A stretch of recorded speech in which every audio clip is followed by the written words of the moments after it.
All right. Good morning, everyone. Good morning and welcome again to Algorithmic Pattern Salon. My name is Vernelle Noel and I'm speaking to you from Pennsylvania in the USA. Welcome, all of you in different parts of the world today. Um, we welcome you to the first ever Algorithmic Pattern Salon, where we bring together people to share and discuss algorithmic approaches to pattern making in creative arts, craft, and code. This theme emerges from heritage algorithms. It's found in ancient and ancestral creative practices in arts, craft, such as weaving, braiding, juggling, and more in music making, and developed through a long history of continual innovation. My name is Vernelle Noel. I'm a computational design scholar, architect, and artist, and an assistant professor at Carnegie Mellon University.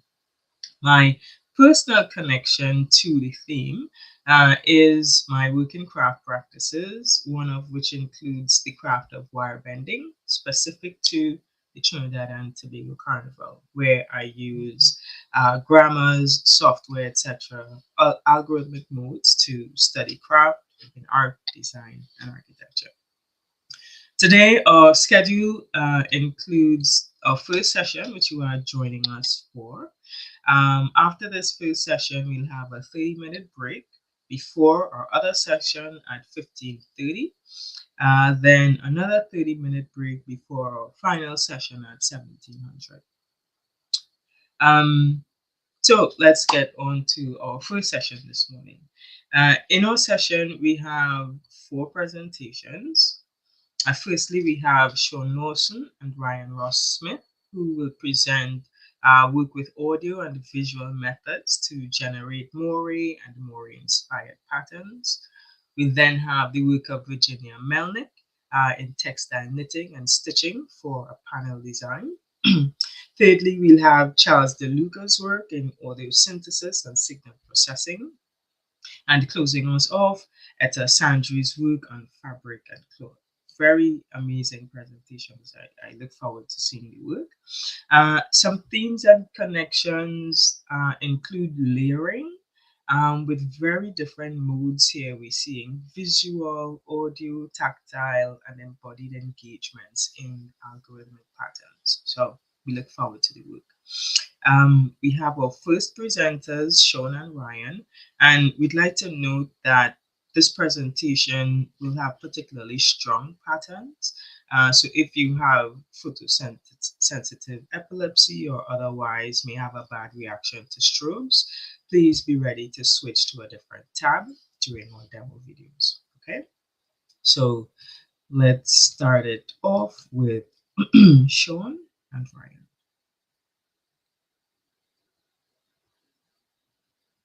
Hey, everybody. Hello, I'm Ryan Ross Smith, calling in from upstate New York.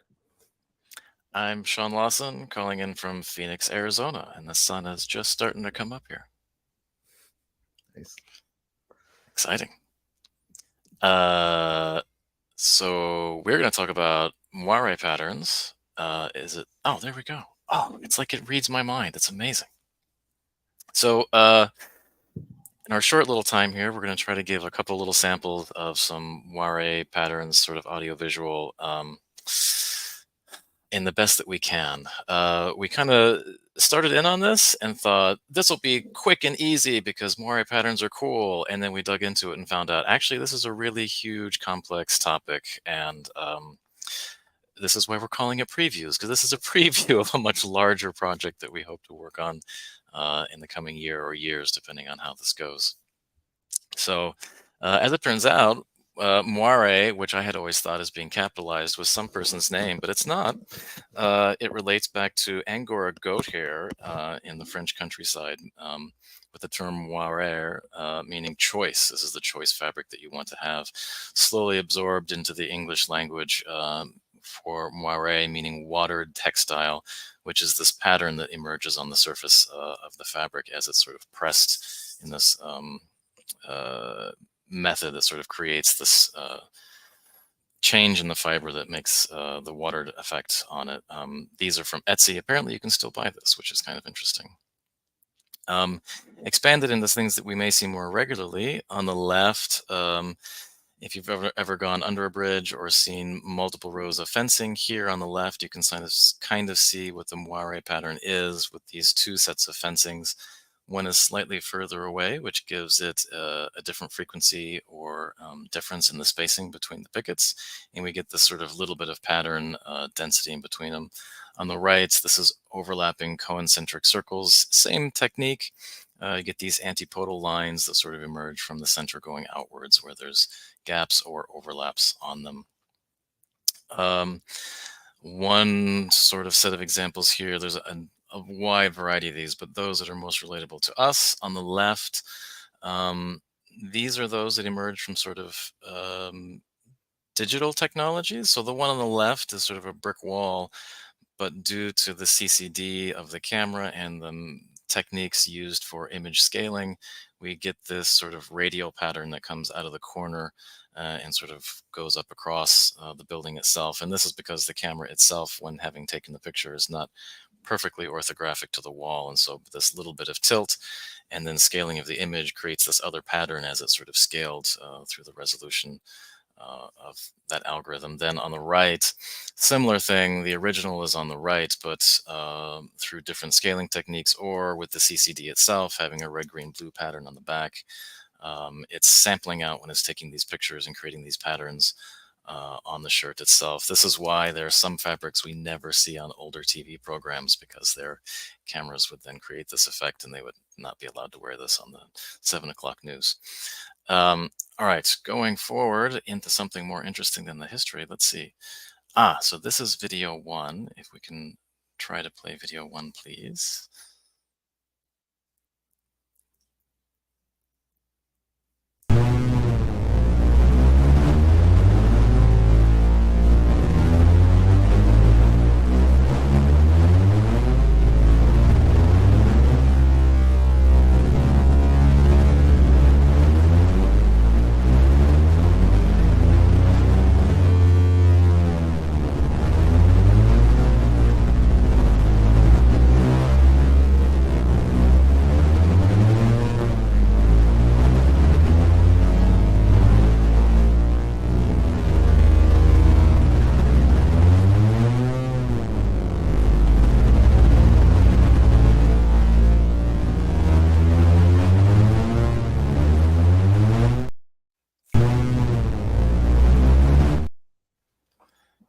And we're back.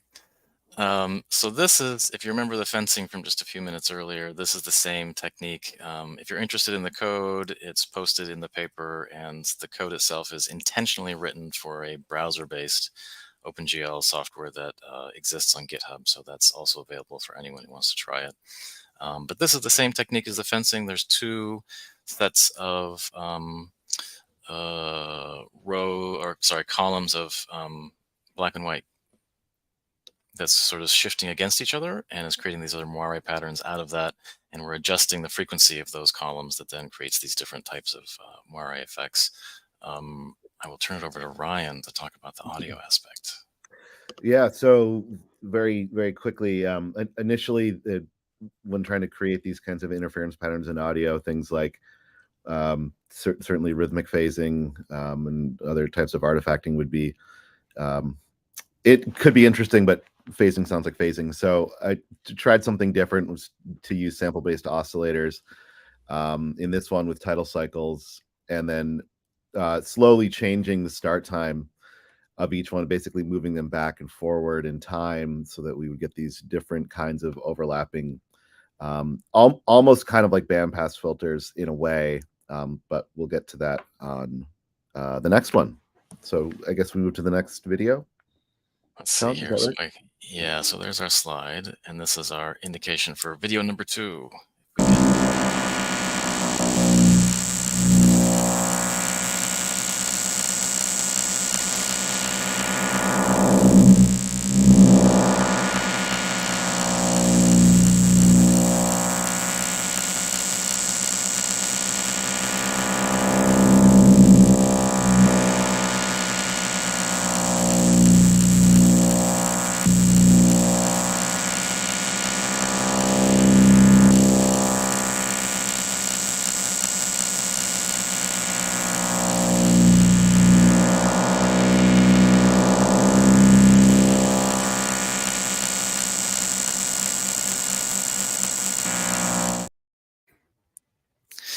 So this one, not funnily enough, is very similar to the concentric circles we saw earlier. It's the same kind of technique here. There are 3 sets of sort of bullseye images that are animating out of center and back to center again. So at times we see them when they overlap and you have sort of that archery target, but then when they move apart at different angles, then it creates this other sort of pattern that's more pronounced than we saw earlier on the visual side. On the audio side, so this one does explicitly use bandpass filters, 3 layers, again, sample-based oscillators, also in tidal cycles, and those bandpass filters are moving up and down the frequency range at different rates, again, to hopefully find different types of kind of interference patterns as those peaks cross over one another. I also realized we've been going for 8 minutes, and I'm pretty sure that's what our limit was. If anyone wants to tell us to stop, we can stop, but just let us know. Yeah, just use the hook and pull us off if we have to go.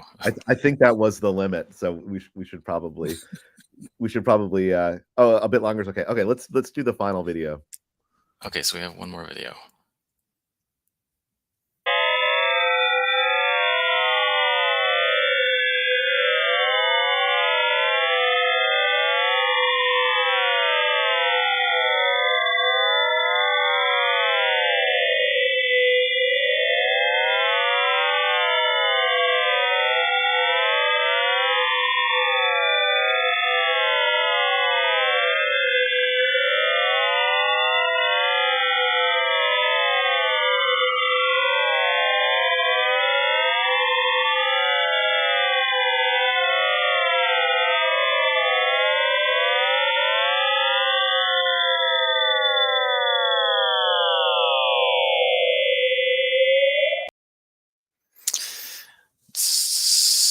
So for me, this is kind of exactly the same as the last 2 techniques, except instead of vertical bars or circles, this is using a radial pattern. So the lines start at the center of the screen and go towards the edge all the way around. And there are several of those that move, and that interference pattern creates these big arc sort of moon-like shapes that repeat again and again. It was an interesting find, at least for me, that was unexpected. Yeah, no, on the audio standpoint, this was with P5.js, 2 arrays with 10 oscillators each, one where the arrays were moving from a center point up and back, and the other one from a center point down and then back at different rates. So it's a similar idea. There are some images in the in the paper of the results of this on a spectrograph, which ended up being really the reason that the music ended up sounding this way. So trying to find an interesting pattern from a visual standpoint, leading to what the audio just sort of happened to be in this regard. And that's it. We're done. Cool. Thanks, everyone. Thank you.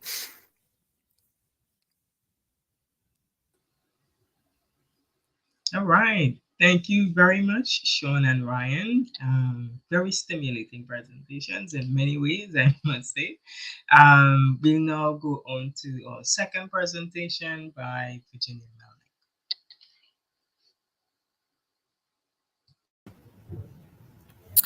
Melnyk. Hello. Hopefully you can all hear me and see me okay. I'm going to be presenting on parametric spreading design for knitted float and stitch patterns. And so this is really looking at textile design and how we can integrate that into algorithmic design patterns. So ultimately, I'm an architect by trade, so the design for the knit pattern was for a folding wall system, and this presentation is going to focus mostly on the pattern of the fabric that infills these panels on this folding wall. So working with woven textiles, there's a warp and a weft, but knitted textiles are made with a singular string that is looped back and forth in rows. And so it has a more elastic property, which is something that I was interested in working with this fabric, because it could stretch and be really pulled into tension and have more elasticity than a woven fabric, as well as the intricacy that you can get with a knit pattern, because there are several different stitch types you can use to create patterning designs. So whether you are doing a regular stitch or a purl stitch when you're knitting by hand, or if you're on a knitting machine, a front stitch, interlocking stitches where you go back and forth, tucks and other things in the designs. What I was working with here was a knit and float pattern, which is the knit stitch and a float, which is a long string where you don't knit. So it creates these kind of apertures or opening in the design. And so to create that kind of pattern, you really use a stitch and transfer stitch to move the stitch over so that it doesn't get lost or dropped. And then a float is created in the next rows above that. And when you're talking about knit and the basic structure, it's really similar to weaving in the sense that it's still based on courses or weft and wales or warp. So you still have that same kind of like structure that is underlying the whole piece of textile. And this grid-like structure is what I start when creating the algorithm or grasshopper pattern for generating my knitting design.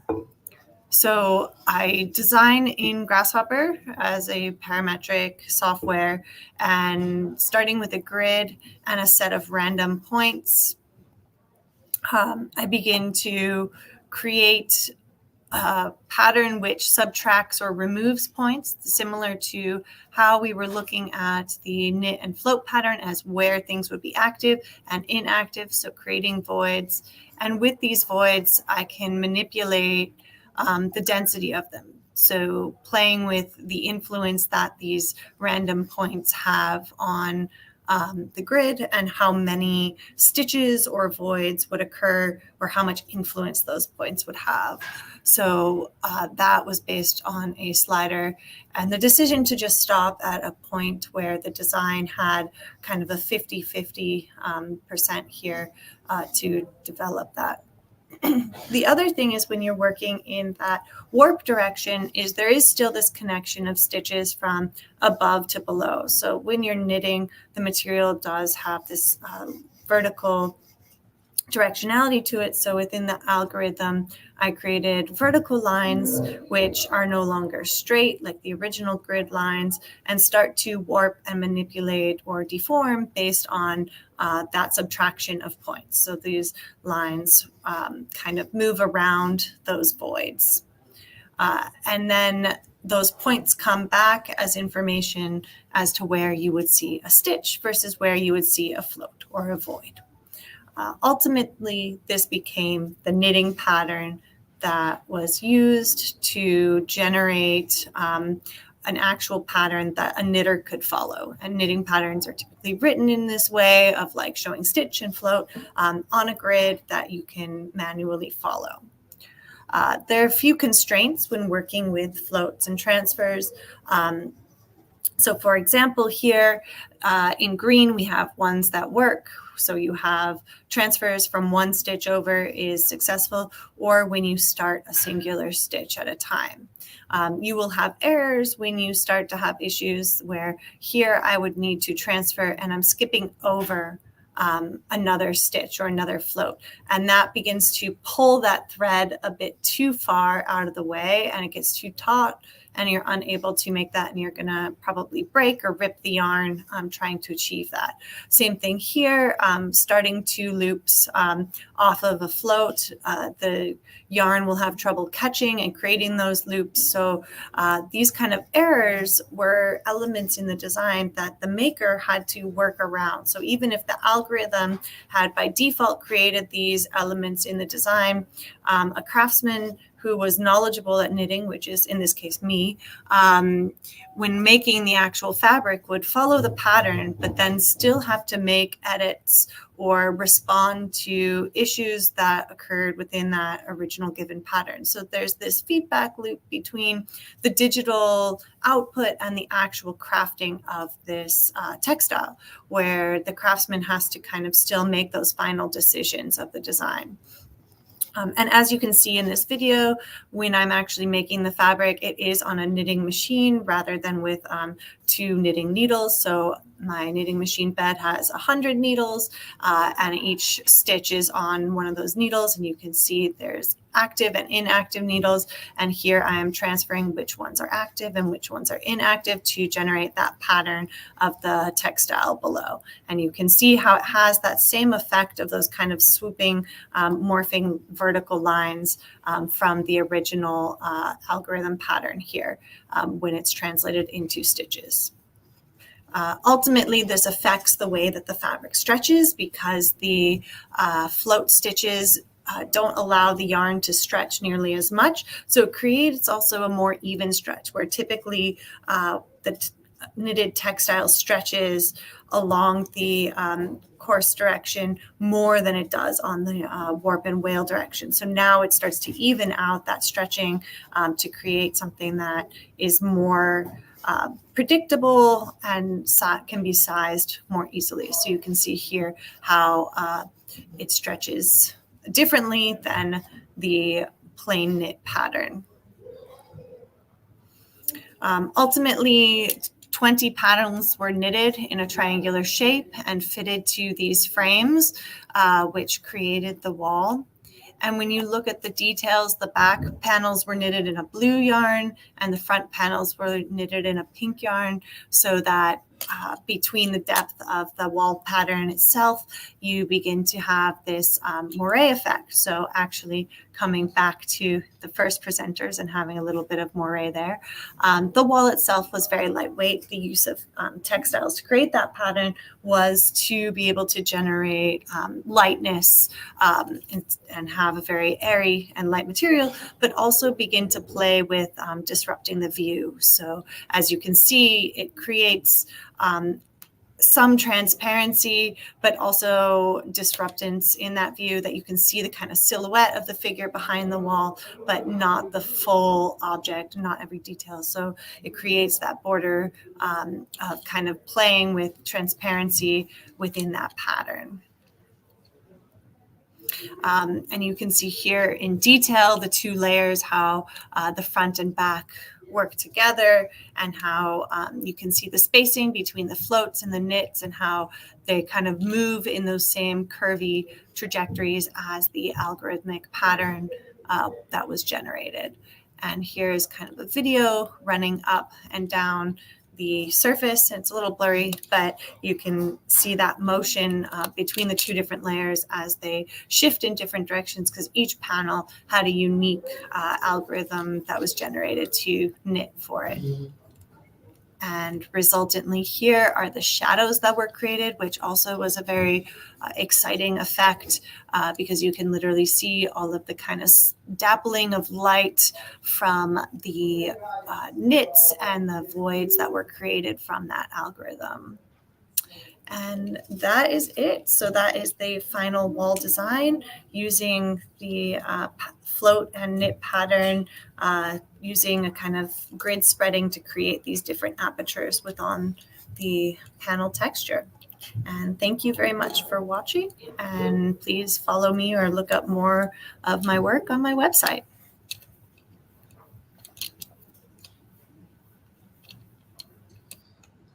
Thank you. Thank you so much, Virginia. Very beautiful work. Very beautiful. Yep. Thank you so much for sharing. Thank you. Our third presentation, we welcome Charles Deluga, who is going to share his work in audio synthesis and signal processing. Welcome, Charles. Thank you. It's great to be here, and thanks everyone for joining. So yeah, my name is Charles Deluga. I'm a PhD student in computer music at UC San Diego, and so my talk today is on modular audio processes for vector graphic pattern design.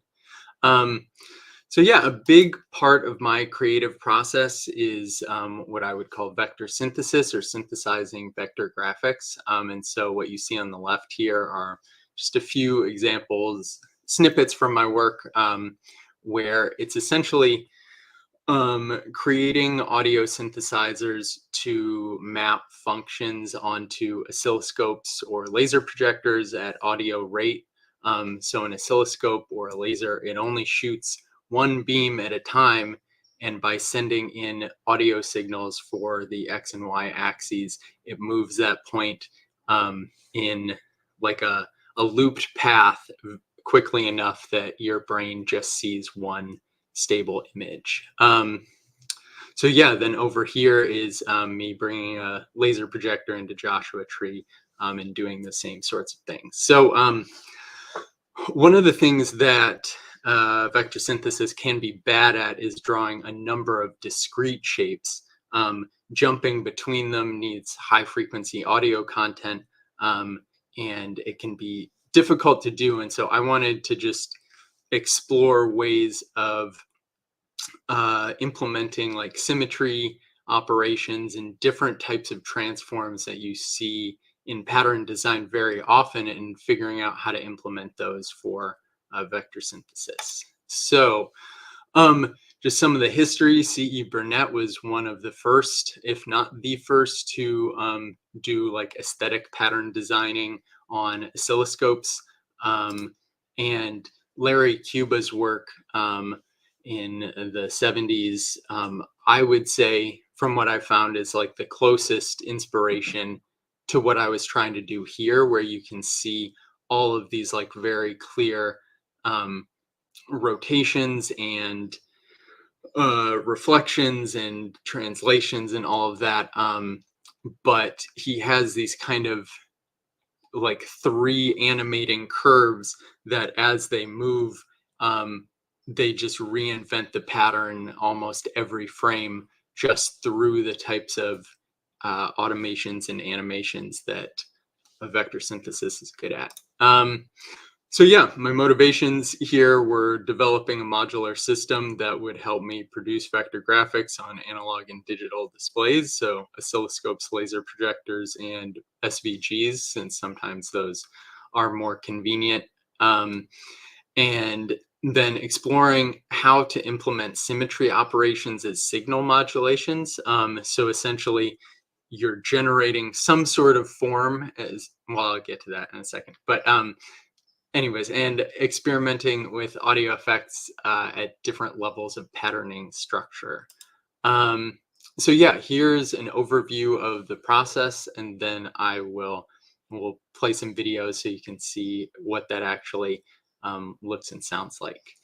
So the process here is essentially starting with synchronization signals. So I created this kind of cascading architecture for each level of the pattern structure has this ramp signal that is what drives all the processes at that level. And by generating each successive phasor from the phasor before it, you can change frequencies at any level of the patterning, and then it keeps everything in sync. So you use these signals to synthesize what I'm calling the pattern element signals. So essentially there's two channels that map to X and Y to create one form, and that one form just loops in the same place. And by then modulating it in different ways, so in sync with what it's doing, you can add a signal to move it, and then that becomes a motif, or apply other transforms. And so you can apply more modulations to those signals to create a meta motif. You can then modulate those in a process that I'm doing based on John Whitney's concept of differential dynamics, to produce infinitely repeatable arrangements, and then automating those to produce tilings that creates a full repeated patterning. And so this modular approach lets you insert audio effects at any stage of this process. And by then automating parameters, things can endlessly morph to just become infinitely generative patternings. So yeah, so let's play the first video. Maybe have your finger on your volume control just in case it's a little loud. These kind of pure synthesized tones can be perceptually loud sometimes, but it should be all right. So let's play that first one.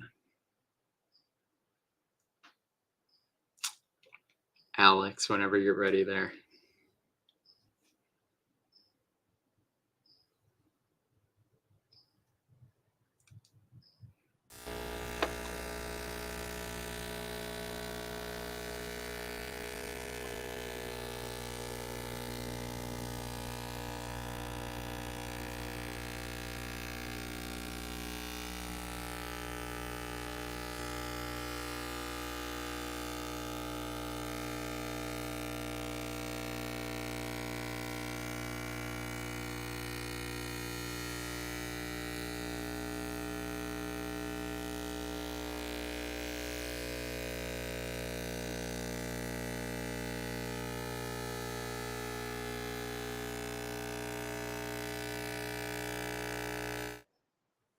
Okay, amazing. That was pretty responsible volume level, I think.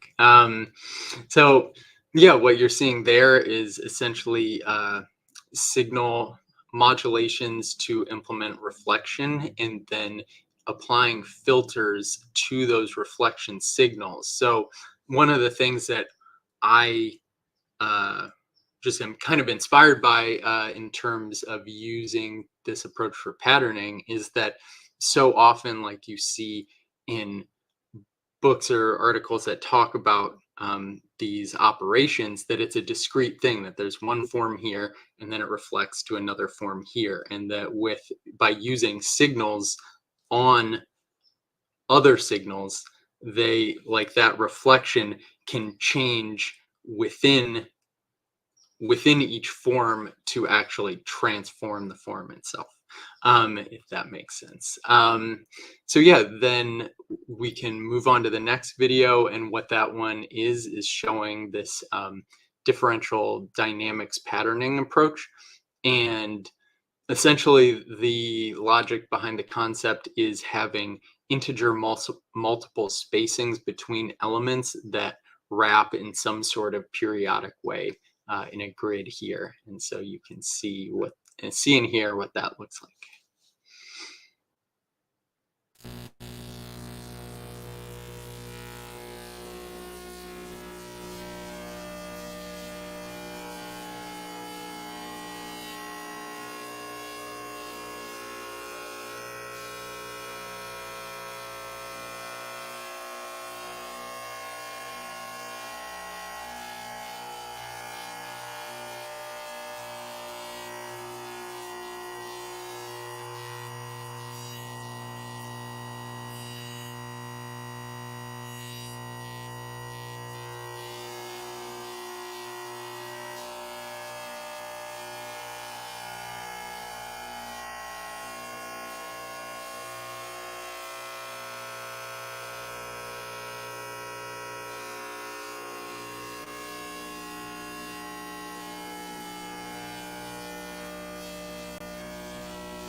So I think that video really shows something that I kind of find very near and dear to my heart about this process, is that the fact that there's this one-to-one relationship between sound and the image you're seeing, like, produces this just strong perceptual effect of, like, this singular audio-visual experience, or this unified experience.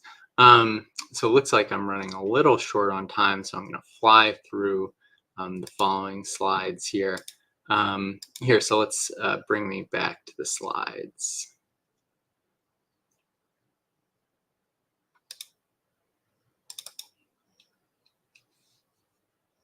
There we go.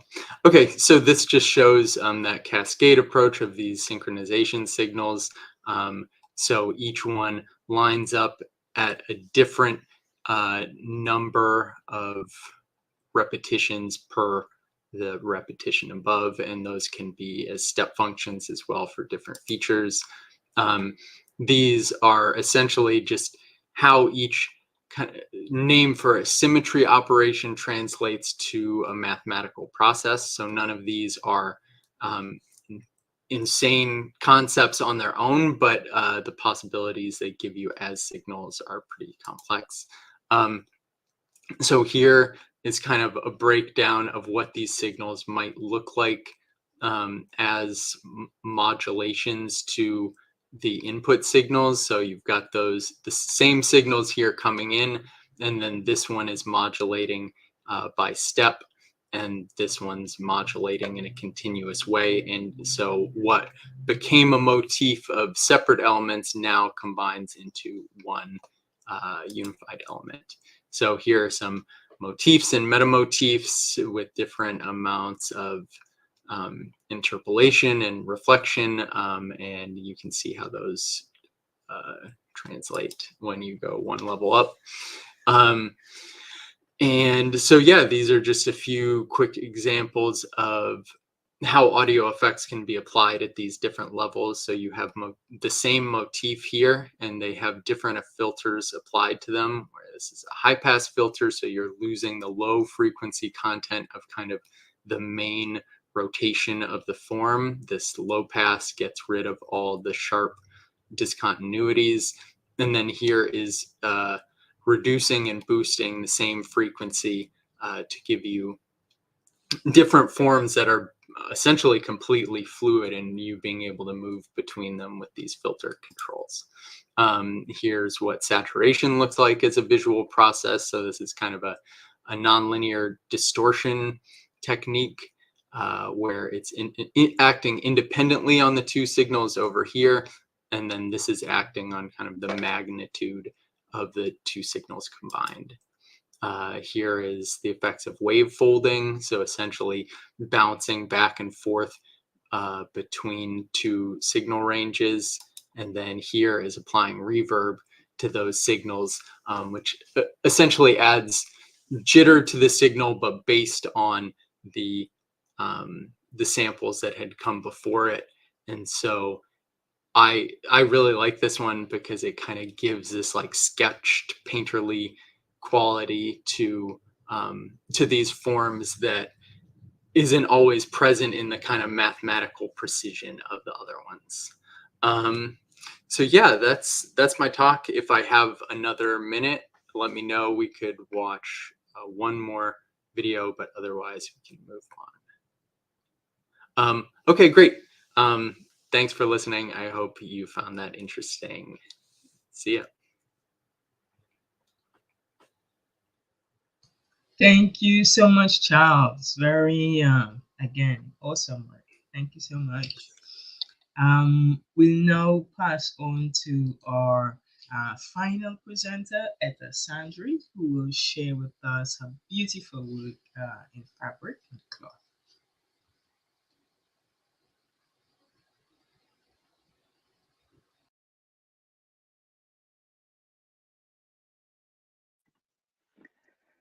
Hi, everyone. Thank you for those lovely presentations. There's a lot of grid talk happening this morning, so that's exciting. My name is Etta. I'm an artist, researcher, educator, and facilitator, and currently a PhD student at the Atlas Institute at the University of Colorado in Boulder. And in this presentation, I'll be talking about this work, Dodeca Weave, a 12-layer weaving that I completed in 2018. So I'll just jump into it in the interest of time. As we've already seen this morning, there are two distinct groups of threads that make up woven cloth, the warp and the weft. The warp forms the foundational structure of the textile, working on the y-axis. These threads are typically longer, stronger, and are set up first on the loom. You could say that they set the program for the cloth and determine its structure and pattern possibilities. The weft threads are mobile. They are the horizon or the x-axis threads working in the latitudinal direction. And while the warp is fixed once set on the loom, the weft color, material, spacing, and patterning order can change at the weaver's discretion throughout the weaving.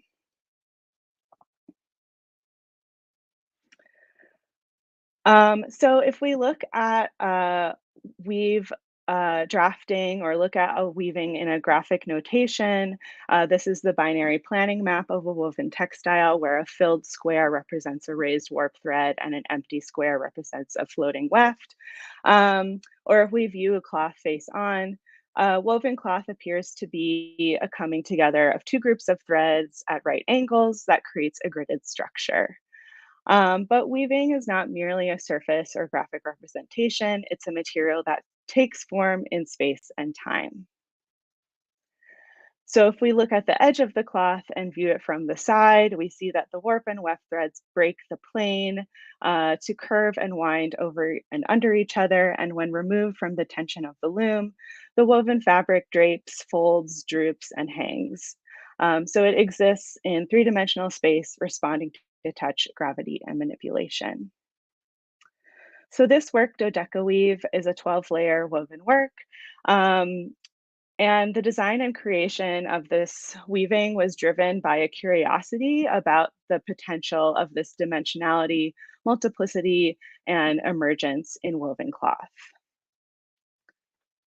Woven entirely from one warp, the cloth has two sections that each utilize a different technique for creating a multi-layer weaving by using multiple or continuous wefts. The resulting cloth was or is 18 feet long, 8 inches wide on one end of the cloth and 9 feet wide on the other end of the cloth, where it kind of like opens up into an unfolded cloth. And here on the slide, you see the transition moment between those two sections of cloth that I'm going to describe now. So the first section of the cloth was woven with 12 separate wefts that create a series of 12 individual stacked layers on top of each other with openings on either side of the cloth that allows kind of like access in between those layers. And as you can sort of see in this slide, the layer order and color shifted in these 8-inch segments to cycle through all 12 layers. So you can kind of see how this purple layer moves to the bottom of the cloth and the orange layer emerges and the blue layer kind of like steps up each time. These are the 12 wefts that in this section we're all working at the same time to weave this cloth. And then in this graphic, this is kind of a representation of how those layers were woven to stack on top of each other. And then there's a detail from the loom where, again, you can see how you can access into those layers.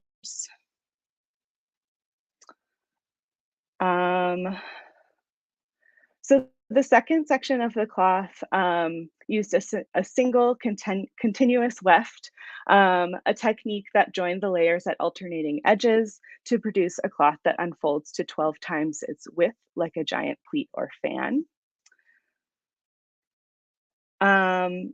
So here you can see the graphic of the path of that single weft working at one time to join the layers at the edges. And in the image, you can kind of see that instead of 12 separate layers, each of those edges has the weft is like joining them together.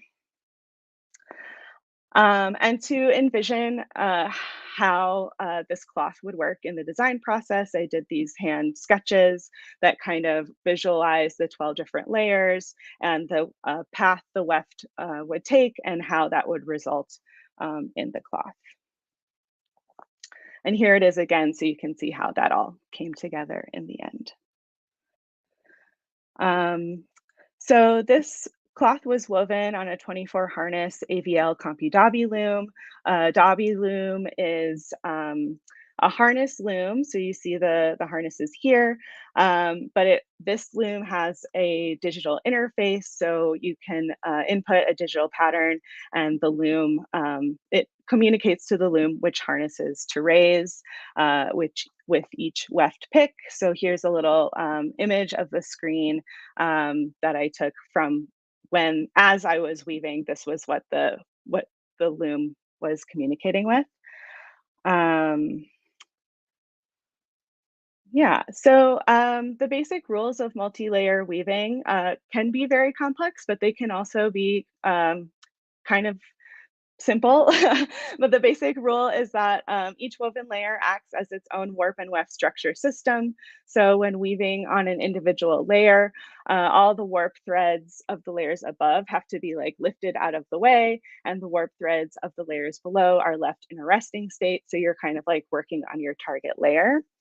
And to understand and plan the woven structure for this 12-layer cloth, I first did this series of hand-drawn weave drafts that are both technical drafts of the woven structure, but also abstract drawings that explore pattern, repetition, and form. And I like to start my weaving process with these hand-drawn drafts to really, it helps me like materially understand and figure out what's happening in the cloth. And then to arrive at the final woven cloth, these drawings were translated into a digital weave drafting software called Fiberworks that interfaced with the CompuDobby loom that I showed before, communicating to the loom, which harnesses to raise with each weft.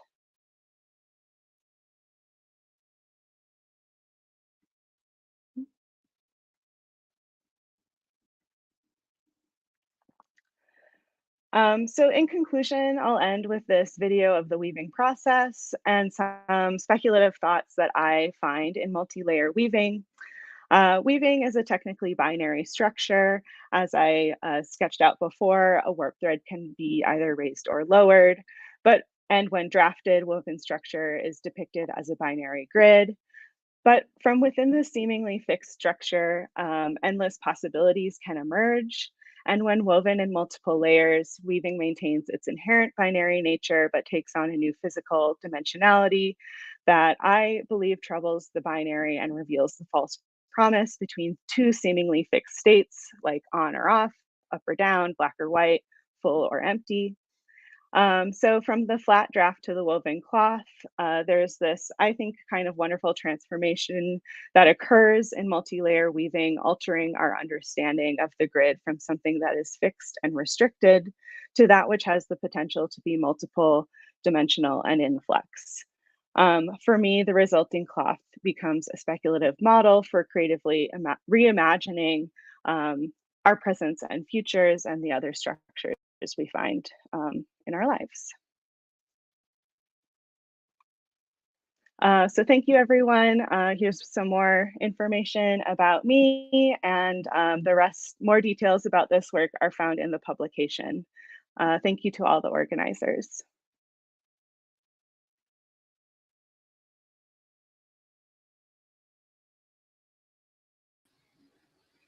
All right. Thank you so much, Etta. Again, just absolutely beautiful work that we've had this session. Beautiful in so many ways. I see we have a few questions in the chat, but I want to ask one question to kind of get us all chatting together. I see a strong pattern of layering that happens in each of your work, from song to lines to yarn. Can you talk us through or unpack for all of us how you see layering and algorithms and patterns happening in these very material, conceptual, spatial ways, and how does layering impact or what you're seeing currently in this presentation? Tell us about layering.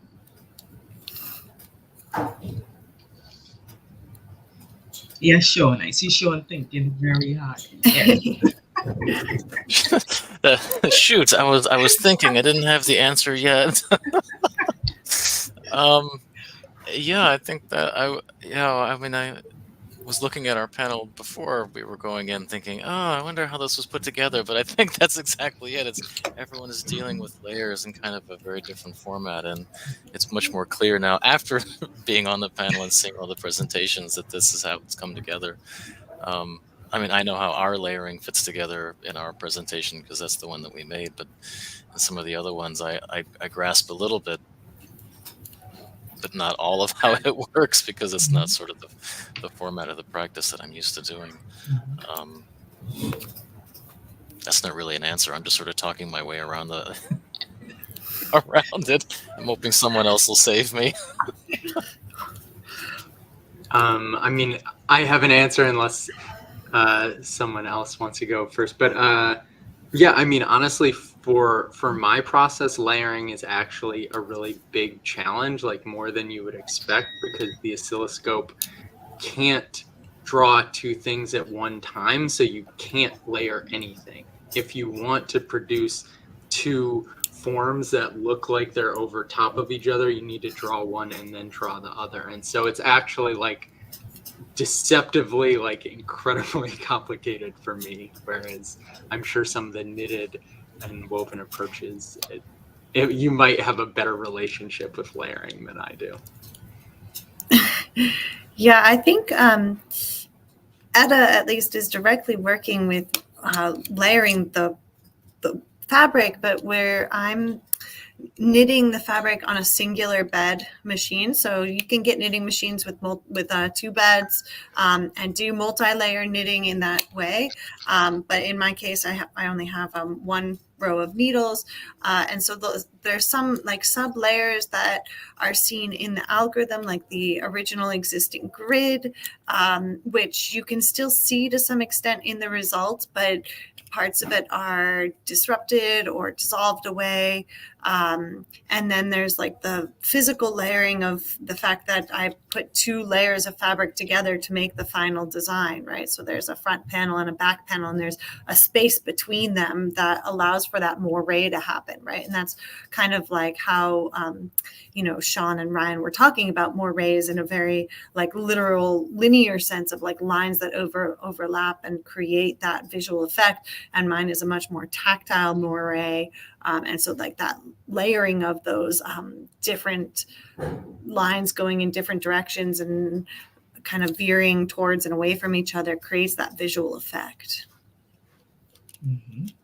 Yeah, a connection that I'm seeing between all of the work that was presented today is this, like I kind of mentioned, like this working with the grid, but kind of to like try to push it or like see like how it can be layered or stacked up instead of this just like straightforward grid that we're typically encountering. Yeah, so how to like shift it, how to merge it, or like see like what's underneath it. And that's where I see a lot of the layering coming in for all of our work. Mm-hmm. All right.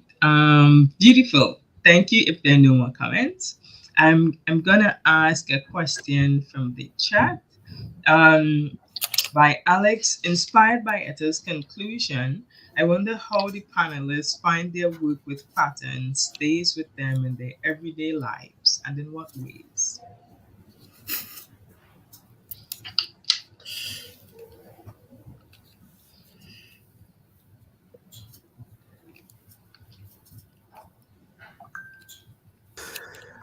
This one's really tricky. It's a good, tricky question. I'll throw myself under the bus here and try and answer it in real time.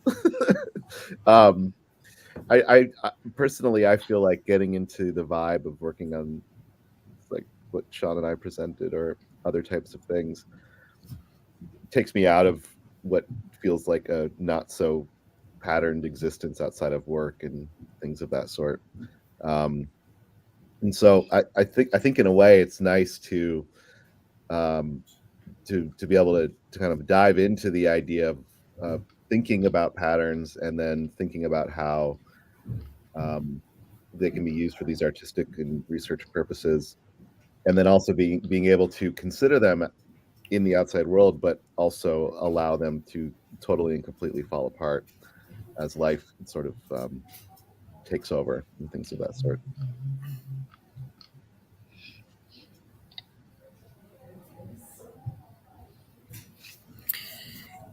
Yeah, for me, I think I'm always inspired by patterns from everywhere, and like there are patterns everywhere all the time. I think even like my students, we start our like first year by like finding patterns in photographs and nature, and just looking at things in the world and discovering that there's patterns where you maybe didn't originally see them. And I think a lot of my designs are kind of inspired by nature or natural things. And I think you see like from this pattern, it really looks at kind of the ebbs and flows of like how wind might blow or water might flow around objects. And so these kind of things from nature definitely inspire me. And so even like on a daily basis, I'm always like photographing clouds or like looking at how the leaves are blowing and shifting around the ground as things that like are unpatterned and seem natural, but there's hidden patterns within all of it that inspire me, and I like see them every day.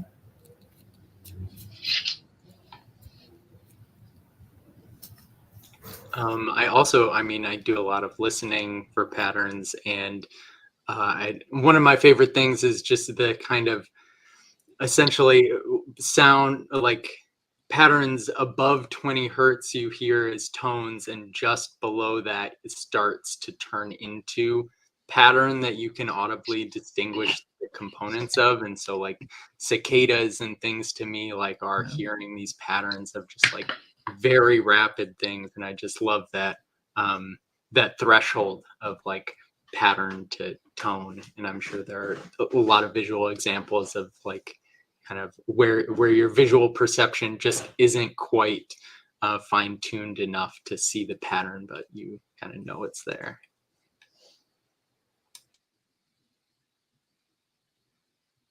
Very beautiful.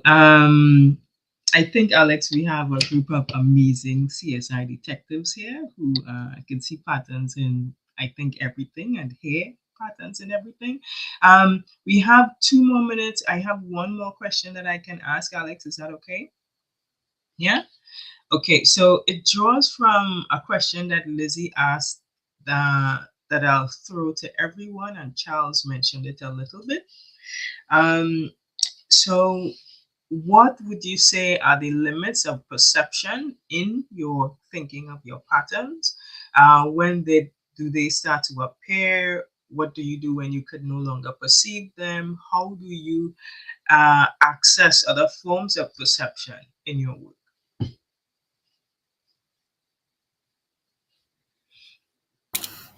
I think that's a really interesting question. If I could answer it,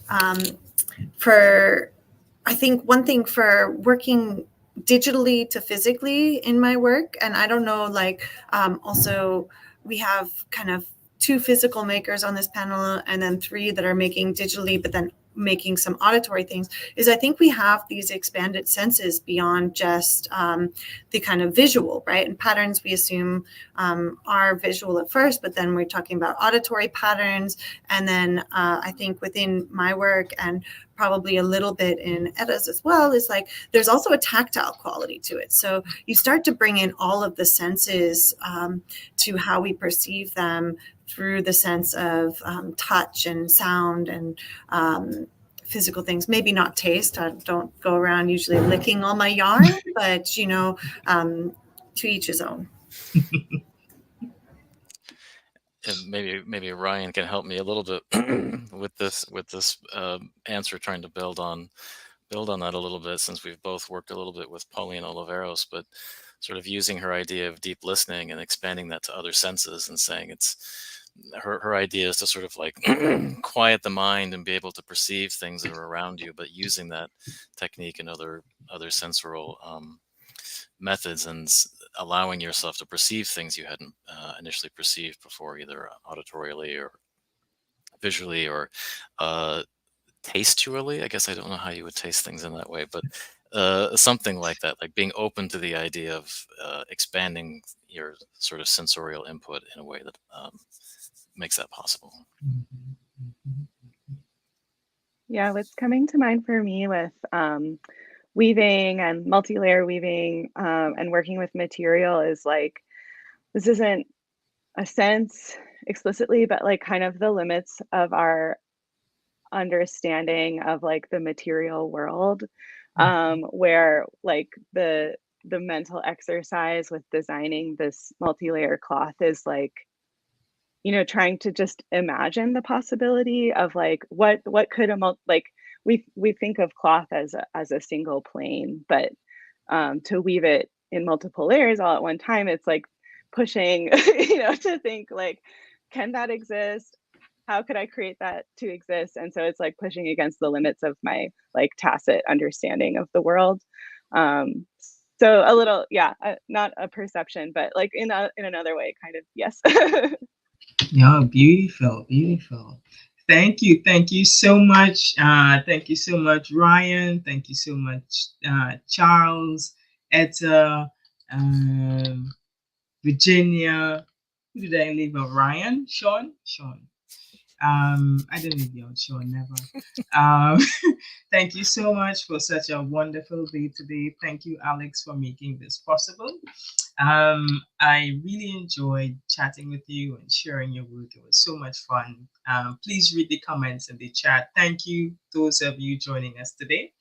Um, so we'll now have a 28, 27-minute break before our next session. And we appreciate you all so much. Thank you for sharing your time, the beauty of your work, and your thoughts. Okay? Thank you, audience. Thank you. Thank you.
Hi, Van.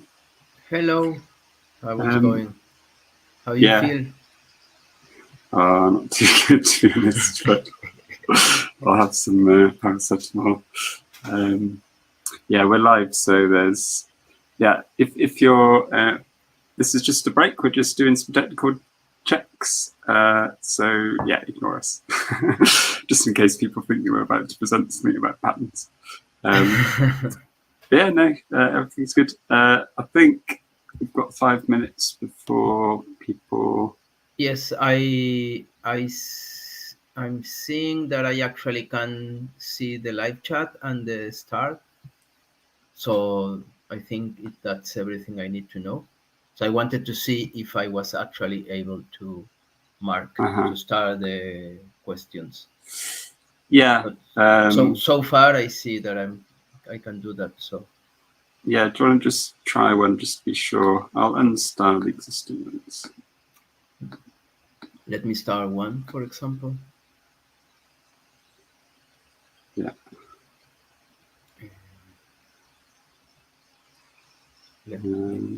This one, for example. Oh, yeah. Yeah, that's good. So you logged in as an admin, or can you see the end stream button in the top right?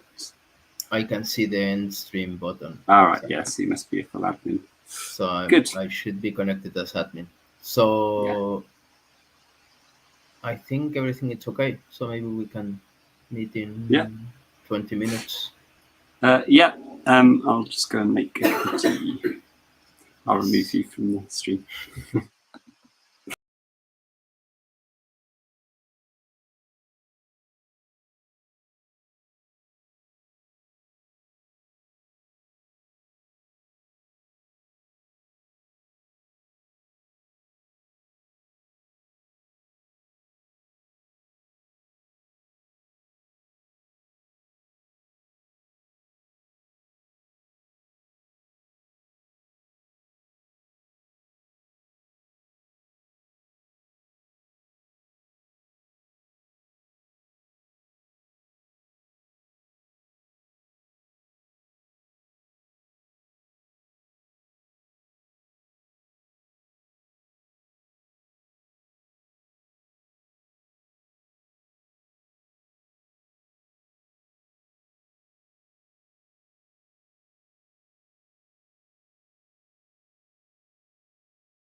Maybe time for some technical checks. I can see Sally. Hello? Yeah, hello. Can you hear me? Yeah, very well, actually. Yeah. Okay, good. great. Hi. Nice, clear microphone. Do you have some slides you want to test for? Yeah, that sounds good. So usually if I do Google Slides, would I do the presenter mode first and then? Oh, what you can do is add them via StreamYard. So if you go to like present, then slides, and then Gotcha. Google Slides, then you won't have to be full screen and stuff. You can interact with it through the platform. Gotcha. Great. Works pretty well. Let's do this. How's it going? I wish I woke up sooner so I could have seen the earlier talks. I'll watch it later. Yeah, I think there's all kinds of problems with time zones and so on. So yeah, that looks good. You can interact with it by going backwards and forwards. Gotcha. And then will it also? I guess my speaker notes is not synced with it, or yeah. No. So if you want to look at your notes, yeah, you'd have to do that in a separate window. Gotcha. Okay. If you wanted to, I mean, if you've got like two screens, then Yeah. maybe it's easier to screen share. Yeah, maybe I'll try that instead. Okay. Yeah, give it a go. Yeah. Yeah, I'm glad we're trying this now. Yeah. There are 10 people watching us in between the session, by the way. So okay. hello to whoever they are. It's something incriminating. Let's see. So I guess if I do. Oh yeah. So at the stage, yeah. Okay, great. I think the part that I mostly wanted to test was this video. Right. Okay. That looks good. Okay, so it plays. So that's good. Okay. Yeah, that looks pretty clear. Like it's super fast, but I guess that's the point. Yeah. Okay. Yeah. Great. Yeah. It's all good then. Yeah, I guess that's good. Okay, stop sharing. Okay. Yeah. So yeah. So there's 4 presentations, I think. So we'll go through one after another, and then take questions at the end together as a kind of panel. There's like a private chat here. So if you want to send me a message, or Ivan, I should bring Ivan up to say hello actually. Ivan is helping with any technical issues or mainly selecting questions, I think. Gotcha. Mainly. Is my background too distracting? Should I try to blur it? Is it? Do you have an opinion, or maybe the blur is more distracting? I think it's nice to see your room, but it's up to you really. I don't think it's distracting. It's nice. Yeah. But whatever you think, what you're most comfortable with, really. We are in the middle of a big move right now. We're gonna have my partner's moving a lot of the things that was in his studio into our home. I see. So, yeah. Extra chaos. Yeah. I'm always in chaos. So. Yeah. Yeah, my background looks really kind of clear, but if I move the camera down slightly, you'd see all the chaos and boxes and stuff. Yeah.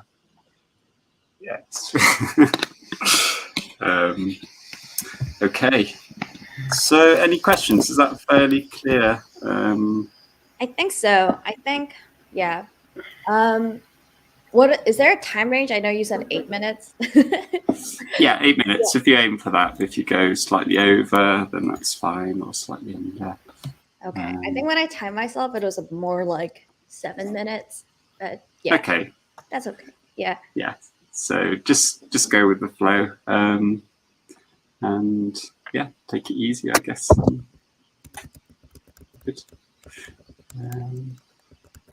Great. So unless there's any more questions, I'll take us off stage and relax for a quarter of an hour and see you in a bit. Yeah, see you in a bit. All right. Thank you. Yeah. Nice to meet you. Bye.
I think we're all here now. So just as a technical check, I'm going to bring you on stage just to test your microphones.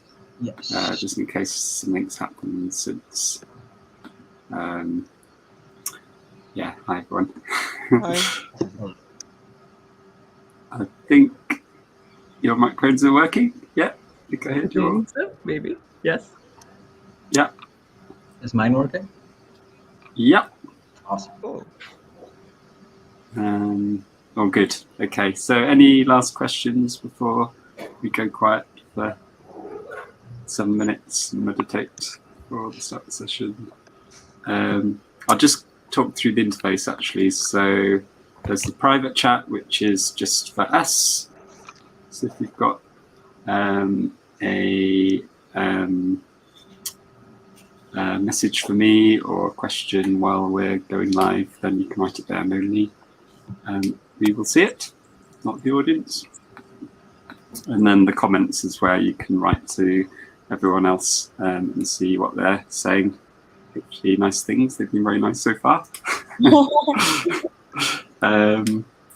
And so we'll go through in the order shown on the schedule. So Abinash, then Jules, then Jessica, then Sally. And then we'll take questions at the end for everyone. And feel free to ask questions of each other at that point as well. So is that all clear? Yep. I love the shirt, Jess. Yeah. Pattern. And the shawl. Yeah, I had to. So unpatterned. There's some patterns going on there in the background there. Jules. So. Okay, right. Yeah, so 5 minutes ago, so I'll switch us off and introduce the session in 5 minutes. Great. Thanks for all being timely. See you in a bit.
Hello, everyone.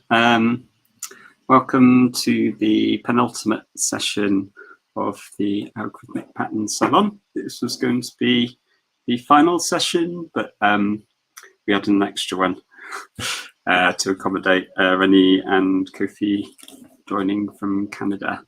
But back to the session in hand.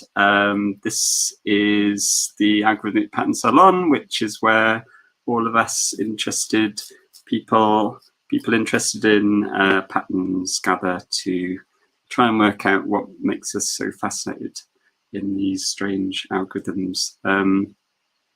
So my name's Alex McLean. I'm really interested in patterns mainly from the perspective of music, but also I've worked with dance and textiles and other kinds of patterns as well. I made the tidal cycles live coding system, which has been mentioned a few times. If you're interested in what that is, we might do a little bit of live coding in the final closing ceremony at the end of today. We'll see. But yeah, I'm really fascinated in patterns. I think on one level they're so simple, deceptively simple. Just rotating something or shifting something and repeating something. It seems so trivial until you start doing that one transformation on top of another at different scales. And then more than anything, when you start applying that to material, whether that's pixels or threads, it just brings it so much complexity through the constraints of physical or digital material. As we saw in the last session, for example, and throughout this salon so far. But anyway, that's enough waffling. We've got Abinash, Mallick, Jules Fouchy, Jessica Stringham, and Sally Kong bringing them together in this session. We'll go through talks with each of them and then have questions and discussion at the end. So please do keep those questions flowing. Yeah, so without further delay, let's welcome Abinash to the stage. Hello, everyone. Good morning and good afternoon. It's been an amazing thing to have this opportunity. So I'll just dive straight in before I get some questions. Okay, so my project is beyond the binary thresholds. It has been an ongoing and evolving project overall since last year when I first got into exploring glitches. And so how it began was I was kind of playing with a few intentional disruptions as I started learning Touch Designer, which is a node-based software. And I also started thinking about how glitches overall as patterns challenge established norms in parallel and mirror to the societal norms in political landscapes and everything. So when I started looking into glitches, definitely one of the most outstanding and renowned artists is Ryoji Ikeda, and I'm looking at his big raw binary set of glitches and data sets that he's turning into these overwhelming experiences. And considering I also work with audio and visuals, and I try to make interactive experiences, I was wondering what could be different ways of experiencing these things or making it more tangible in that sense. So somewhere when I was thinking about the process of creating these glitches, I used to like scribble my thoughts around, and it almost turned into some kind of a poem where when I look, this is one of the screen prints that I did while making this project. So it almost makes me think that, oh yeah, these are recognizable patterns, whether it's lines, shapes, squares, but at the same time, it's more like a maze because I feel lost. And these are happening because of my own voluntary actions. So these create these interesting shapes and compositions. So when I began making these patterns in Touch Designer, I just had dived into basic GLSL shaders. So I had this to two instances of these GLSL shaders that I combine and compose in Touch Designer. I will just give a small demo of what that was.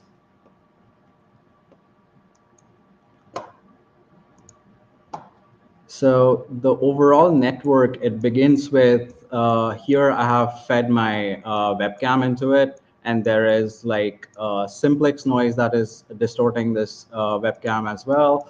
So once it has gone through a few passes of thresholds, I'm converting that into RGB and alpha data, which I'm combining, and based on how that moves and how it reads, it's being fed back into the composition. And here I have the two instances of the GLSL shaders, and this overall network creates this glitch once I have it in place. So as I move, it kind of reads the RGB data from the webcam, and it kind of also detects the microphone audio. And at the same time, it tries to create these patterns as a so I was overall trying to create this audio reactive pattern. Also, I was having fun just VJing with some music at the time when I started this project. So looking at that, these were like some, this was like the next version of it, where I tried to like simplify the glitches, because I was wondering, like, if this is something so complicated, like there are so many layers, so many colors and consistently moving pieces, how do I like condense it down to something that I could like have it in my hand? And looking at all the people who have presented before, I think the way they weave and the way they knit, that's like far more successful, in the sense that you're having a tangible object that is created out of algorithm. So when I tried to simplify the project overall, it was more back to Touch Designer, but at the same time, I was only running a few sine waves in these patterns over here. So they were just running different patterns, whether it's a sine beat or over here, it's a random pattern. So these patterns overall get composed again and resampled. And once that is fed back into this simple color ramp, I started achieving patterns like these, which are simple color gradients, but they are like looping in some sort of a looping animation.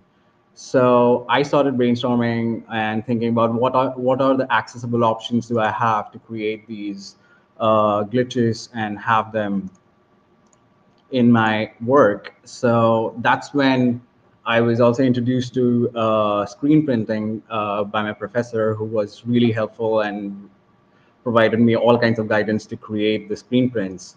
So this was like, I took a set of 12 images that I generated from Touch Designer, and I was trying to juggle between, okay, the digital and the analog, and how simplifying this randomness gives me more control, and whether even if it's still random and chaotic, there's still a structure to it, and you can still reproduce it in different mediums and forms. So eventually I bitmapped these images, and then I screen printed them as a sequence. So this was meant to be a physical installation where you have the screen prints in front, and then you have like a big screen that shows how to like, it kind of imposes the glitch onto you. So there is a video that I have uploaded. If Alex, you could play that.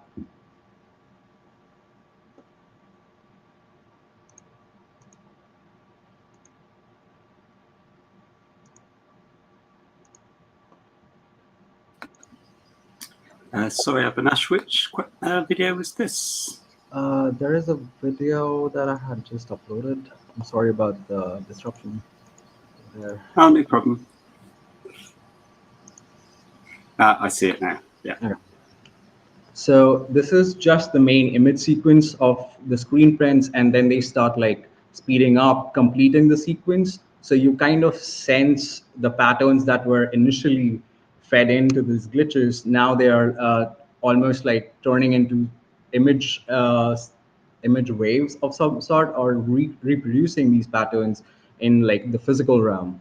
So looking at that, I have been also working on making these glitches more tangible, but at the same time, I'm also thinking about what else, like how do you break dimensions or push dimensions here to go ahead from just being from like digital to 2D. And now I'm thinking of how to take it to 3D. So I have been trying to look into the Japanese technique of kirigami, where you cut papers, but you definitely do not get rid of any pieces of paper. So once this project was like almost this iteration of this project was done, I moved on to over here. So this was the next version of the glitch, where I added a bit more waveforms to it, and then I started cutting them down. So I could also see the shadows and the light hitting the different faces of the paper. So it almost broke the dimension of the sheet. And at the same time, it was like, okay, I'm creating these patterns, and now I will be thinking about how to generate more patterns and in relation to when I'm looking into these dialogues in real world. So the next step that I kind of think where I will be approaching this is like generating depth map out of these kirigami sculptures and probably blowing them out in bigger proportions, and then feed them back into digital, and then keep playing with this until the glitch is completely overblown. I don't know if that will be something that has a limit, or it'll keep distorting to a point where I will still find more mediums to create. Probably I'll learn weaving and knitting like others have. They have done a wonderful job, and I almost wonder what these kind of patterns will look with these other mediums as well. Some things that I have been thinking about overall, like how do we perceive these glitches in today's technological landscape, and considering every one of us has some sort of relation with either a machine or a code or some kind of physical material. So how do these either form or disrupt the transformative potential of these errors that usually are considered errors, but at the same time, they are aesthetically beautiful? And how these physical manifestation, whether it's registration, misregistration, and screen prints and imperfections, kind of create a broader experience. So these are something that I have been working on, and I would like to carry on this project to a point that it's something that you could be experiencing at a larger scale. That's it for my presentation. Oh, thank you so much, Abinash. That was lovely. Yeah, lots of nice connections with previous talks and hopefully future ones as well. Moving on, I believe next up we have Jules. Hi. Take it away, please. Yeah, thanks. So hi, I'm Jules. I'm a programmer. I'm specialized in computer graphics. And today I'd like to present to you a software I've been building over the past couple of years. I've been working on that, and it's my favorite tool for all my art projects, all my live coding, VJing stuff I do. I love to use it a lot. So I started with shader programming, learning, I started with processing, and then I learned shaders, and now I built this tool, which is kind of a hybrid version of all the things I've been using, and yeah, in a format that's very easy for me to use. So, anyways, I'd like to show the software, how it works, and everything, and then in the second part, I'll explain a bit what happens under the hood and how I did all the magic happen. All right, let's get started. So it's not based software. Let me get started with basic shape. You can start with a disk, for example, and you get your disk. Nothing too crazy about that, but the interesting part is when you start applying patterns on top of it. So for example, I can connect this to a grid. and I'll get my grid of disks. Here you go, infinite grid of disks. At any time, I could also have changed, say, for example, I could start with a star, and I could get my grid of stars or whatever. Okay, let's continue. And then I can apply more and more patterns on top of it, and that's where it starts to get interesting. For example, I can do kaleidoscope, which is always fun. Yep, let me recenter this, and maybe I can change that thing a bit. Yeah, zoom out a bit. Nice. I don't know. What do you like? Anyways, and I'll add one last pattern on top of this, which is another one that always looks very cool. Circular inversion. Okay, cool. Yeah, you get the idea. You just apply patterns on top of patterns, and there's all kinds of stuff. I've shown you some that can distort space. You can also distort colors, import images, import your webcam, whatever. One last thing I'll show you is how to colorize it. That's something we often do. Is often start with some image in black and white, then apply a glow or whatever, and then a color ramp to apply any color gradient on top of it. Maybe not this one, maybe I like this one better. Anyways, you get the idea. And so you can compose images, you can import lots of stuff, you can curves and everything. Maybe one final thing I'll show, if I get back to the beginning, you can also control each of the parameters. For example, my polygon has a size, I can change it there in the UI, but I can also plug it to the time, for example, if I want to have it changing over time. I could also make it react to audio, whatever, your usual stuff, I guess. And yeah, does that. Maybe I'll put a sine wave on top of it so that it does not go too big and start oscillating. Anyways, so that's the basic idea of the software. It's just small nodes that do just one thing, one shape, one bit of distortion, one bit of color processing, whatever, and then you just layer them on top of the other. And you can make funny things quite easily, I guess. So that's my first part, and now I'd like to show a bit what happens under the hood. So each node is actually a bit of shader code. So if you know shader code, you'll recognize, for example, this is my disk. So the disk node we saw earlier, it's just that, it's the equation of a disk. If you don't know shader code, don't worry. If you know, well, you'll recognize the sign distance field for a disk, whatever. We got tons of shapes. All here is just equations, whatever. And the very nice, so that's the basic part, but the very nice thing about it, the one idea that made me go, okay, actually, this is kind of useful, and it's that each node, when you plug a node into another node, actually this node receives a function, and it can call the function whenever it wants in its own code. And that's very cool because it gives you a lot of freedom when you're writing your own node about how you want to use the previous node, when do you want to call it, with which inputs, what do you do with the output, etc. So for example, this is the one where it's very useful. It's fractalize, and I'm going to show you what it does. It just starts with some noise, for example, simplex noise, and then you can just fractalize it. And it's fractal noise. Maybe you know it, maybe you don't, whatever. But it's taking one image and layering it on top of itself several times at different scales. And the idea, how you write this node is like, amongst your inputs, well, you can also have integers and floats and whatever, but you can also have functions. So for example, this one takes a UV, a position in space, and returns a float. So you want a function, which is this one, this input right here. And you can plug in another node in here, and then you will see that this function is used in the code. For example, here I use it in a loop, just with some UVs that are changing over time. Then I multiply it by something, add it to another thing, whatever. The idea is you get your function and you can do whatever you want with it.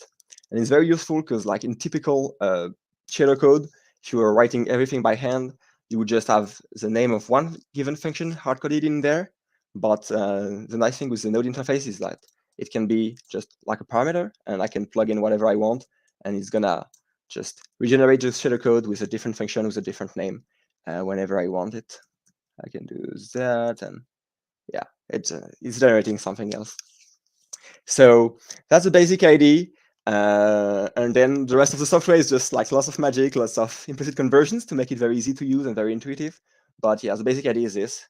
Each box is a bit of shader code, can receive lots of inputs. Inputs can be functions, and then you do whatever with the functions.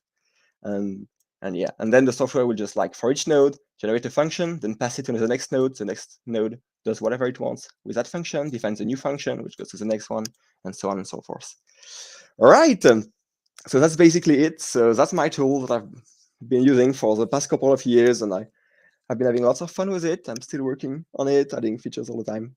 Anyways, guess I should just mention to finish that if you want to try it out, it's free and open source. I'll drop a link in the chat if you want to check it out for yourself. And yeah, thanks for listening. Thanks so much, Jules. That was a very fast deep dive. Yeah, I was playing with it this morning, and I really recommend downloading it and trying it. Nice, makes me happy. Yeah, cool. Okay, so I believe next we have Jessica. Hi, would you like to introduce yourself and your work into it? For sure. Hi, I'm Jessica Stringham. My pronouns are they, them. I'm a machine learning engineer based in Brooklyn. And I've been like working with creative coding. I'm pretty new. I started like last year.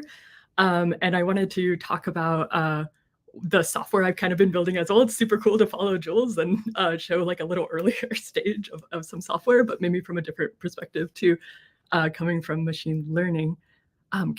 Excellent. There's the slides. Yeah, so my paper I submitted is Parameterizing Patterns for Generative Art and Live Coding. I chose these background images because it is kind of like what I enjoy doing, where I start by like writing some algorithm and making it work all perfectly, and then like tweaking it enough until it explodes and does something really weird and unexpected. And I really find that beautiful, and something that I can't, like in my day job, I don't get to do quite as much. I don't get to break things quite as often. So enjoy doing that through creative coding. So I thought like instead of kind of going through my paper, I'm going to go through, since I'm so early in kind of creating things, go through the last year of how my software has kind of evolved. And the first step was the config file. So some of my earlier projects were implementing things like space colonization and like physics simulations. And a lot of these were like taking a paper and implementing it. And the paper usually tells you like, hey, here's these parameters, and if you tweak them, you'll get a different result. So it became pretty natural to pull these parameters out. The other thing, important note, is that I decided to start coding everything in Rust, which is like a compiled language. It takes like 30 seconds to a minute before like you can actually see anything that you change. And so like if you change these parameters in your code, you're gonna have to wait a while before you see it. And that doesn't feel quite as like artistic or creative. It kind of like would slow me down a bit. So it became more natural to pull out these parameters into a separate file and then kind of like load it, have the program be able to like check and load that file periodically. And so it started just with a couple of parameters. It was great. You could like tweak it and kind of see how things would change.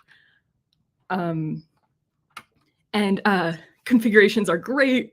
You can version control them too. So you have the same code, different configurations. And you can also do kind of fun stuff where you generate like a ton of configurations to test out a lot of different parameters at once, and then kind of show this grid.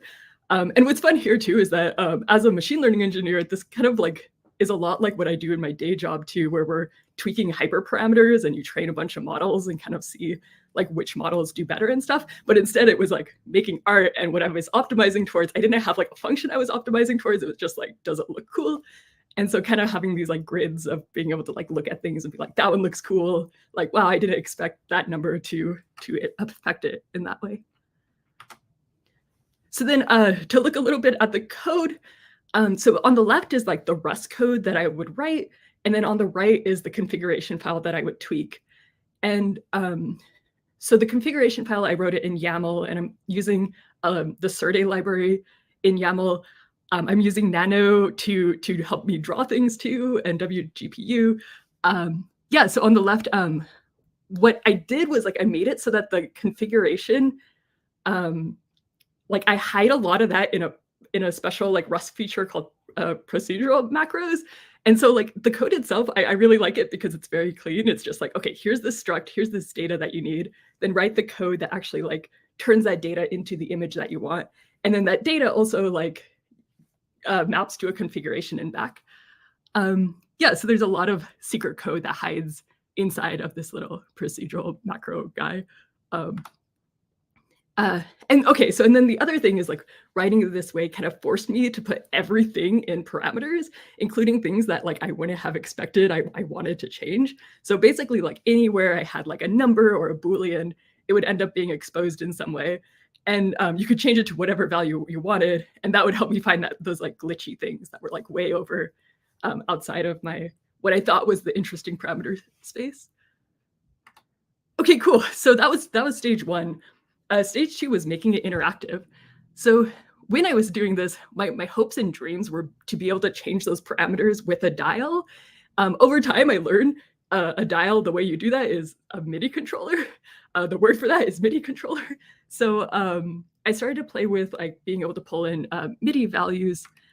And then I also was in New York City and attending a lot of Live Code NYC shows.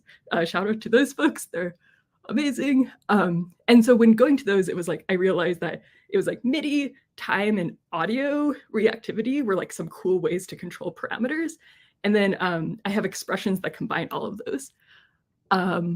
So like, here's the configuration we had before. And then I have a way to just change that text so that you scale the first MIDI dial from 50 to 100. That's what this little bit of code does. And like changing the parameters to a new value, changing them to like point to different MIDI controllers or audio reactivity or whatever, I'm able to do that on the fly without recompiling and stuff. So when I do live performances, I'm like going in and kind of updating where the parameters are kind of being sourced from.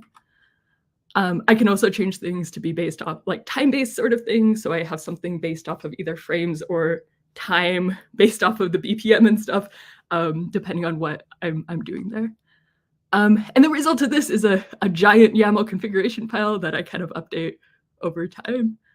And then also just to note is that with live coding stuff, like shaders and textures are really fun to play with. And so the parameters can also control like uniforms. So you can just like pipe that all the way through to control some uniforms in your shaders.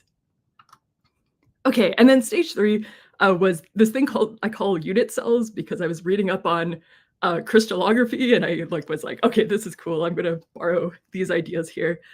And that's kind of where pattern making became more spatial instead of time-based.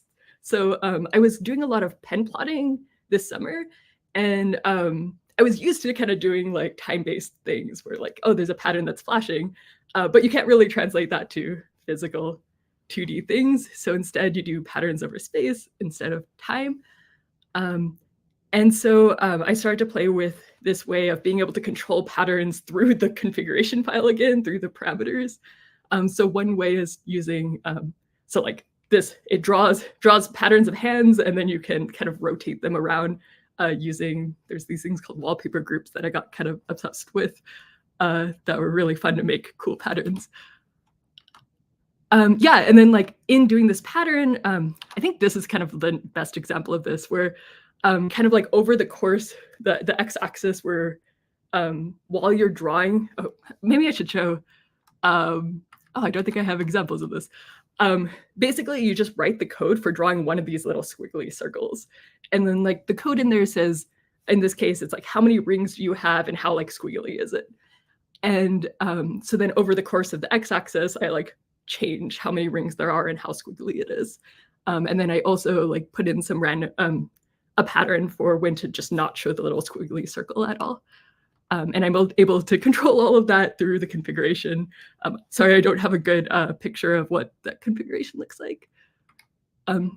Yeah, so this is I have like an animation of a hand that I'm like, can choose which frame to show depending on its x-axis across the screen. Makes kind of a rotating hand situation. But yeah, that's it. That's me. I go by this or that on the internet. And I think that's, yeah, basically all I wanted to say. But thank you. Brilliant. Thank you so much, Jessica. Yeah, always good to hear from a Live Code NYC person. Okay, so we have one more presentation from Sally. So let me press some buttons and, yes, amazing. There you are. Hello. Okay, and I would have to start share screen present. Okay. Yeah. Nice. Oh, wrong one. It's somewhere. Sorry. There we go. All good. Take it away. All right. I think we're ready to go. Okay. So hello, everyone. My name is Sally Kong. During the day, I build virtual cinematography tools for games. But outside of work, I'm a hobby biologist and weaver, and I'm really grateful to be here and excited to share with you my art project, Mitos, where I handwove different 4-shaft reading patterns that are generated from my mitochondrial DNA sequence. So we're going to start by talking about mitochondria. So mitochondria, the powerhouse of the cells in our body, they're responsible for generating most of the chemical energy that our cells need to survive. And they live in the cytoplasm. And when an egg is fertilized, all of its cytoplasm comes from the egg and not from the sperm, which is why all of our mitochondria essentially come from our mothers.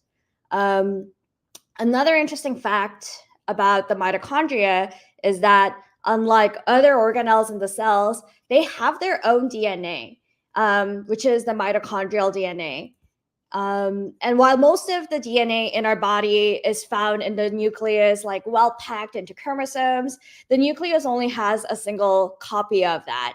And as you can see from this image, there are multiple mitochondria in the cell, and there are multiple mitochondrial DNA also in that mitochondria. So mitochondrial DNA has been like widely used for studying forensics and genetics. And in the mitochondrial DNA, there is a region called the D loop. It's a non-coding region, meaning it's not a functional gene. But the beautiful thing about that is that mutations can occur in this region without destructing the machinery of the mitochondria.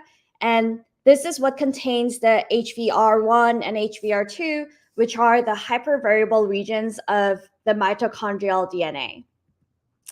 And in over thousands of years, mutations happen in these hypervariable regions. And these mutations have been significant in studying the maternal ancestry and migration of different populations.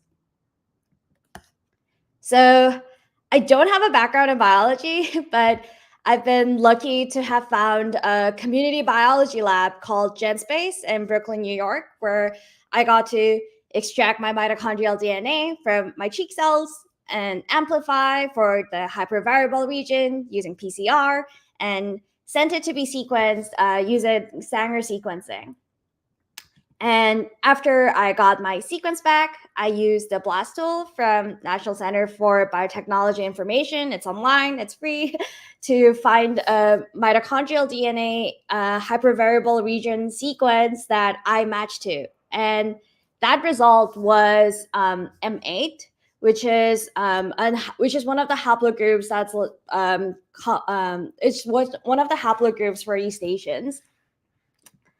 So at this point, I was just like very awestruck. My mom and her mom and a long lineage of her moms passed down this mitochondria and mitochondrial DNA to me, which can show how I fit in the vast scale of time in human history. And I just felt moved to make art with this newfound appreciation and inspiration. And after learning that the root word of mitochondria is mitos, which means thread in Greek, weaving felt like a natural medium to manifest my personal ancestral DNA and data. So to visualize my mtDNA as a weaving pattern, I wrote a Python script that maps the nucleotide sequence, like ATGC, to the 4 shafts of a threading pattern. Then I generated drawdowns based on different treadling patterns. I represented the patterns as matrices based on the equation from Leah's Strangelove talk. It's just matrix multiplication, notation for weaving, where she showed how weaving drawdown is essentially a product of the treadling, the transpose of the tie-up, and the threading matrices. So here is a sample result of a pattern where I used the mitochondrial DNA sequence for my threading, a basket weave tie-up, and I did like a complementary base pair treadling. So essentially, if the nucleotide was A, which I coded as 1, then I would press on the second pedal, which since I coded T to 2. I was also curious how much I would differ from the mitochondrial Eve, or the L0 haplogroup, where all haplogroups derive from. And the differences in the visual representation was very subtle. I challenge you to find a difference in these two images. They're there. But here's the answer. It was still interesting to see the commonalities between like the L0 haplogroup and mine as a graphical motif, and also just see the mutations that differentiate my haplogroup from the Eve. And I also just aesthetically really enjoyed the graphical quality of the patterns that I was generating. But I also realized that these kind of like lacked conveying the textural quality that would arise from the weaving structure of the pattern. And at that point, I decided to create 3D models of the weave using a visual effects software called Houdini. So Houdini also allows me to inject custom Python code along with its other geometry processing nodes.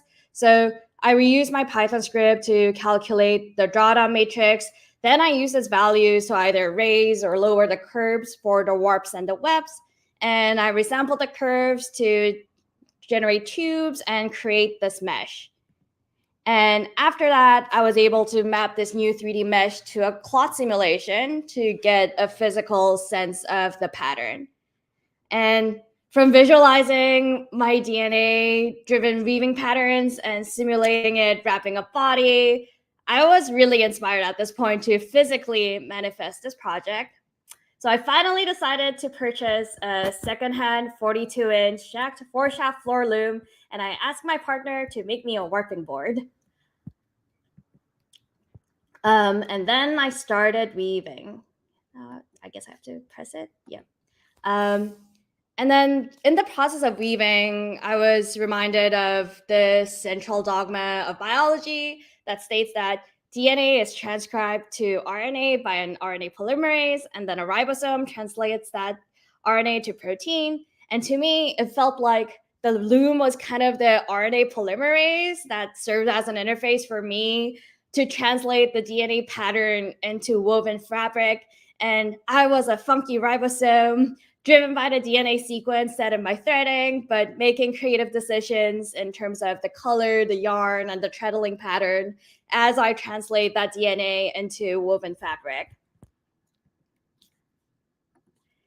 And now I can be embraced by the gift of mitochondrial DNA passed down by my long lineage of mothers. That's it. Wonderful, wonderful. Thank you very much. Excellent presentation. So I'll bring everyone back for the question session. So if anyone has questions, please speak up or write up in the chat. Right, I think that's everyone now. Yeah, it's a really nice session. Real mixture of things, lots of themes around digital, relationships between digital and material, lots of code popping up. Great bits of stuff. Yeah, Abinash, I just wondered, so in the previous session, we finished with Etta Sandry's talk, who said some really nice things about weaving, about her work with double weave and how it really challenges the idea of weaving being about grids and binaries, which it absolutely is, but these being constraints, because she showed how you can break out this binary. So I just wondered if you could just say a little bit more about the title of your talk, Beyond the Binary Threshold, how that connects. When I talk about binary thresholds, it's also thinking about how the codes happen in binary language, but at the same time, existing in the gray is something that people want to do. And when you're trying to break out of that, that's where you're exploring yourself. So breaking that boundary is something, whether it's through Medium, whether it's through your own approach of doing the binary coding, and just thinking about how you can just create something out of these existing elements is what fascinates me throughout this process. And it's just beyond, looking beyond is what I aim to do, and I want to take it further based on what I have been trying to do so far. Nice. Does anyone else have a comment about that, about kind of the relationship they have with code, whether it's DNA code or computer code?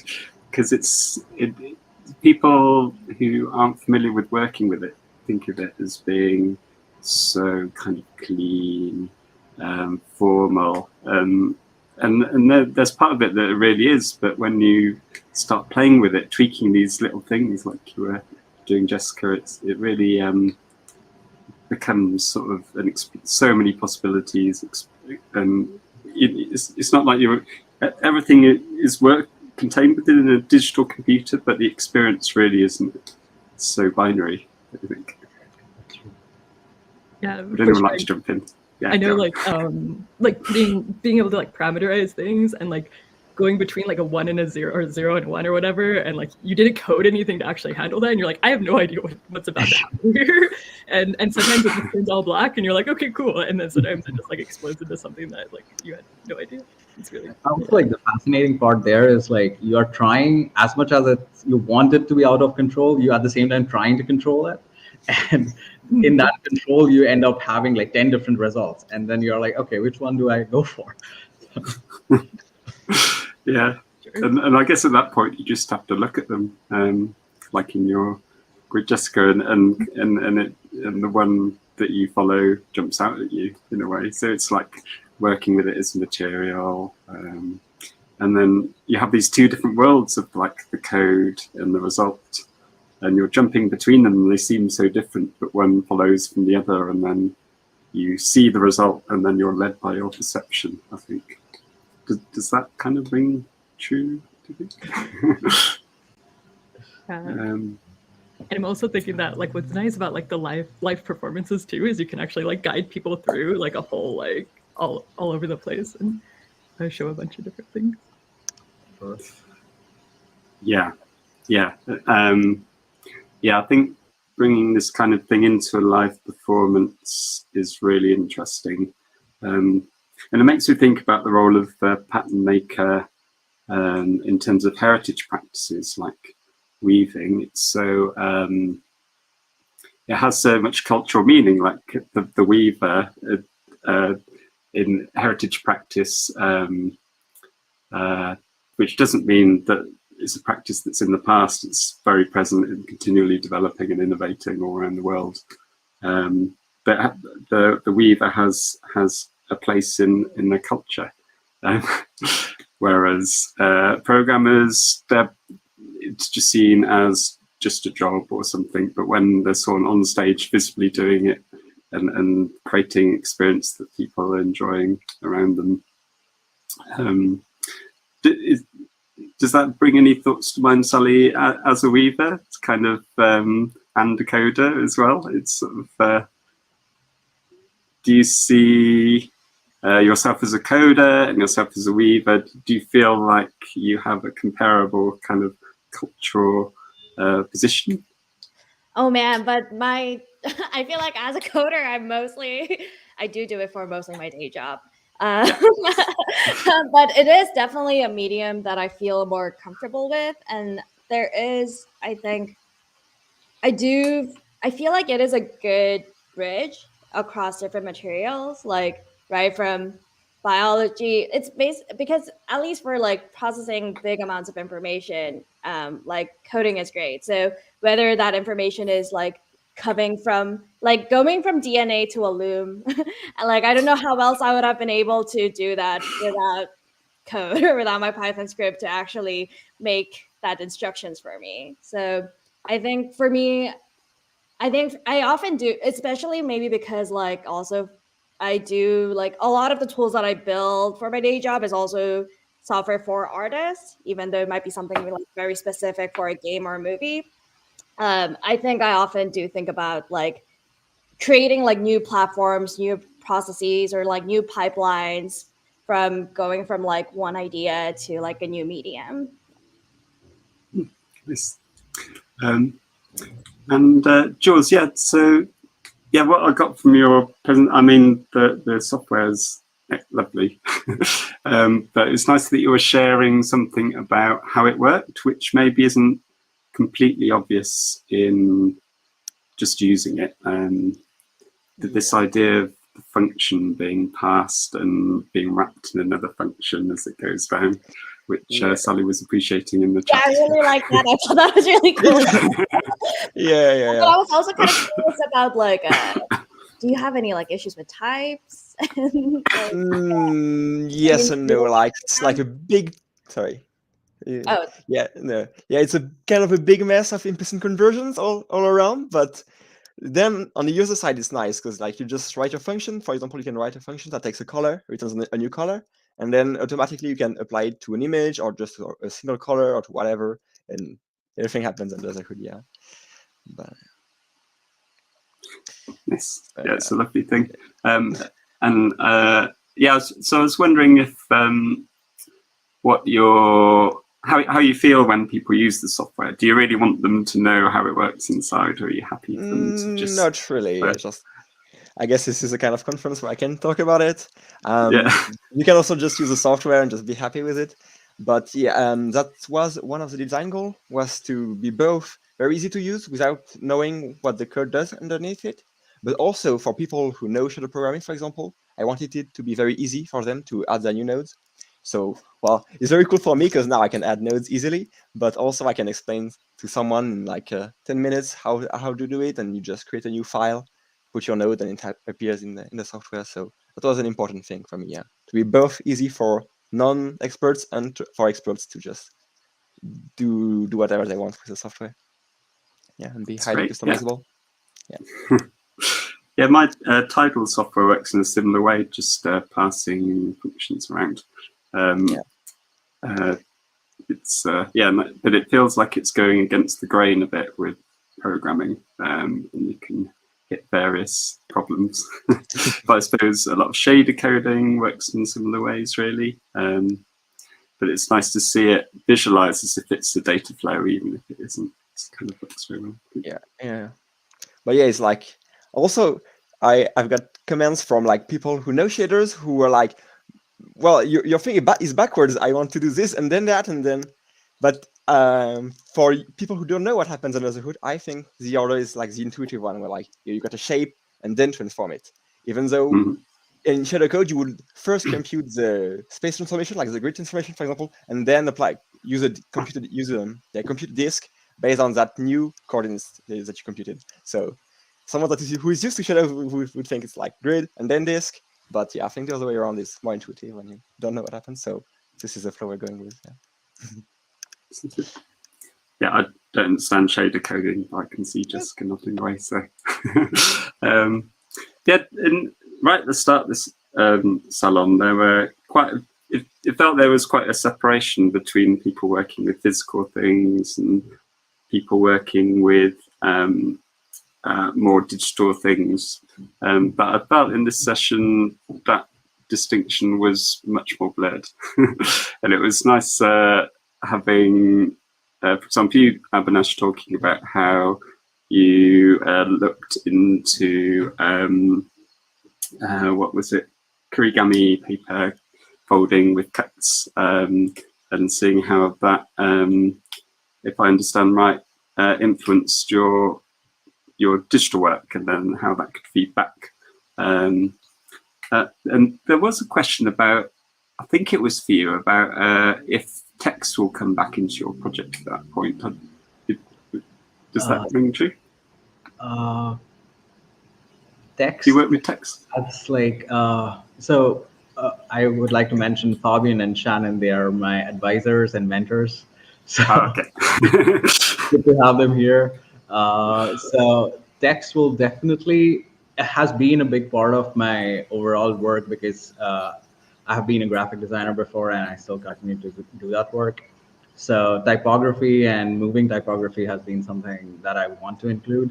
But as of now, I have been only layering and composing different sets of movie files or like live videos and live feeds using feedback loops in Touch Designer. But definitely text could be something that triggers a certain prompt, and then that's how it generates different patterns too. So that could be something interesting to look at. Nice. Okay. So any more things that I wrote down? My notes are such a mess. Well, maybe just a general question then. So have you found that you've made mistakes in your work that have resulted in surprises, or how more generally has surprise figured in your work? I don't know who wants to take that first. I can see Abinash muting. So I wasn't expecting to go first, but anyways, so yeah, when I started screen printing, this was my first attempt at screen printing. So I was thinking about how the glitches do translate, but then the entire process was just screen on top of screen of different colors, and it was just so hard to get the registration right in place. So every time I made just a millimeter of shift, that was a glitch that I was making, whether I wanted it to know or not. So as that happened, eventually I reached a point of perfection, like every layer was on top of each other, but eventually it went straight back to just completely getting blurred. And I made like 25 editions of that, and out of them probably 5 were good, the rest were blurred. So it was just a glitch project overall of glitches. So. Nice. And Jessica, do you find that you're surprised when you're in a live performance, for example? Yeah. One thing that this reminded me of too is like sometimes I'll have like a glitch and then I'll be like, oh, but I can fix it, and I'll spend like 4 hours like fixing it, and then I'm like, oh no, I like the glitch better. And then it's like, oh, I can like artificially create this glitch, which is cool then, because then I am like, oh, like, so there was one I did like a fluid simulation, and like I had something where like my window wasn't the right size, so it was like something was just like a little bit like off, and it made I really liked the effect that it made. So then I started to like make it so I could like create that effect myself, but which meant that I learned a lot. I learned how to create the glitch too, and that's neat. And Jules, any favorite errors? Or yeah, same as Jessica. Yeah, it's like all the time when I'm writing shader code, I end up with like weird things happening, and they're like so cool. So I usually end up with like 2 versions of my effect: the ones that I intended, and the ones that I found on the way, and that looks really cool too. And yeah, usually like the mistakes look a lot more intricate or hard to understand because. Like the actual code that I intended is like very logical, very I want this and it does this, and then when it goes crazy or when you do mistakes on, that's often very cool. Yeah, so I've got tons of these in the software that I kept. Yeah. and Sally, when weaving, when you make a mistake, do you keep it? Do you enjoy it? Or I did make a lot of weaving mistakes for this one too. Because I'm also like, I just started weaving this year. Actually, I saw like Sam was my teacher. Like I learned how to like draft, and I learned how to weave from here. I saw her in the live comments, but hi.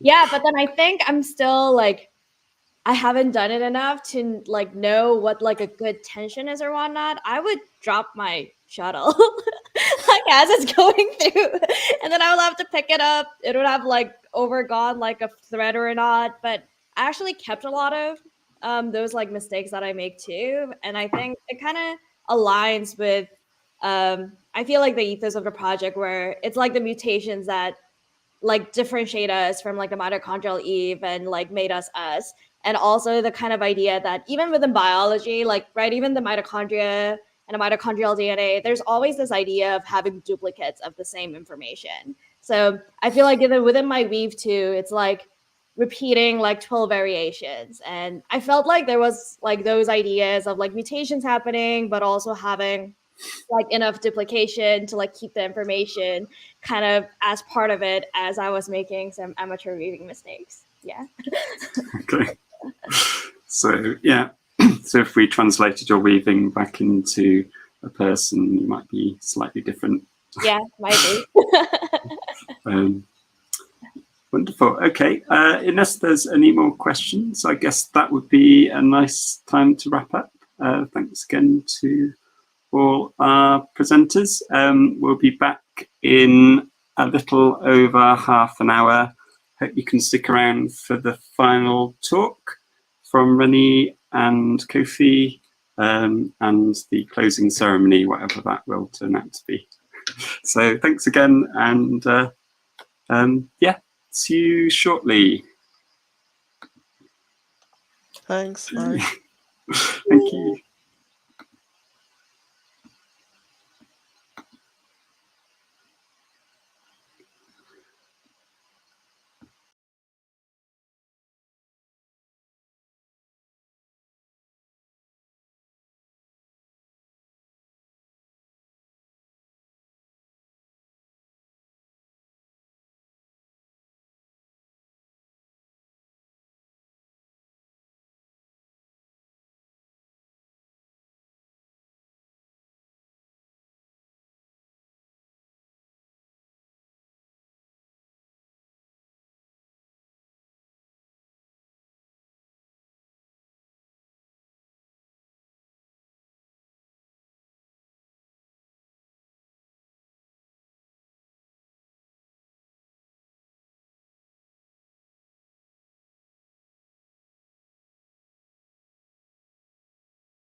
Hey, Kofi.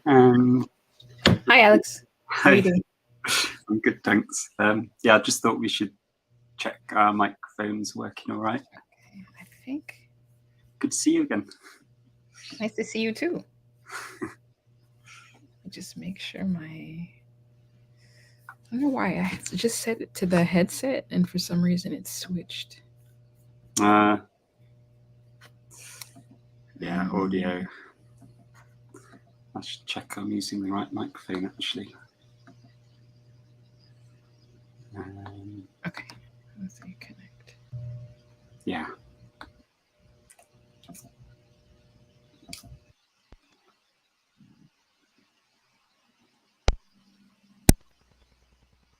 Okay, should be good now.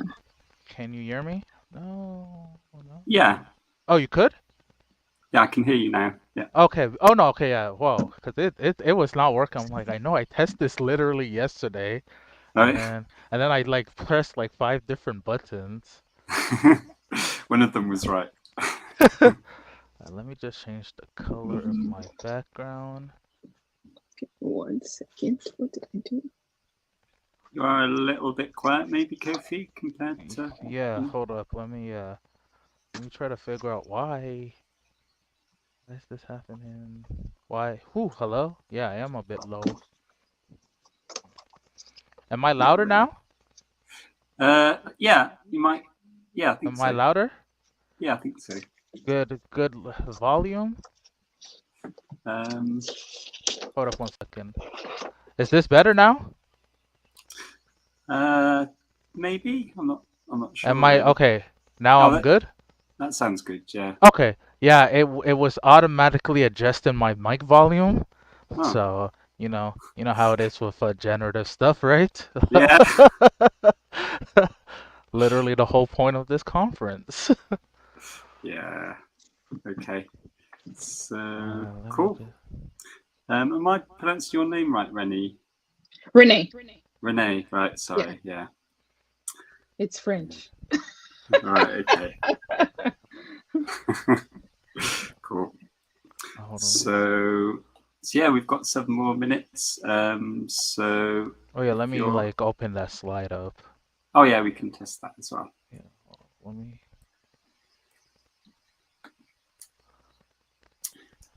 There's like a private chat bit if you want to say anything to myself and Ivan, who's helping with any technical stuff in the background there. Otherwise, the comments is where the kind of public chat is. I think that's the main thing to point out. Yep. And also, I am paying attention in case people wonder. It's just that I have an awkward setup. Yeah, I noticed that you look up the sky. You've got like a screen above you. Yeah, I do, but it's at the angle. But like, you've probably seen me do it so many times. So like, I know like, yeah, because I was like, I always wonder what you're looking up as. But it's because the other angle is just not flatter and also like weird-ish. But it's not bad. Let me share my screen. Let me turn this off.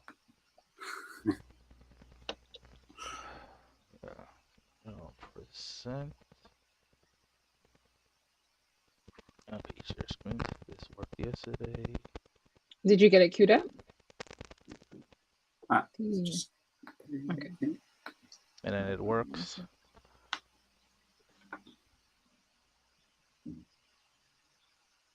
Wait, did I go back for real?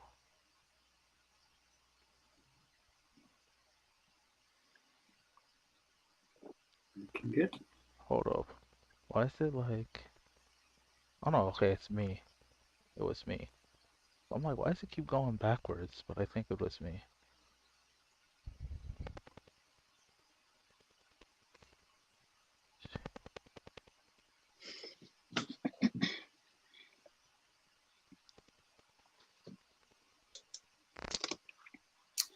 Okay, happy with that?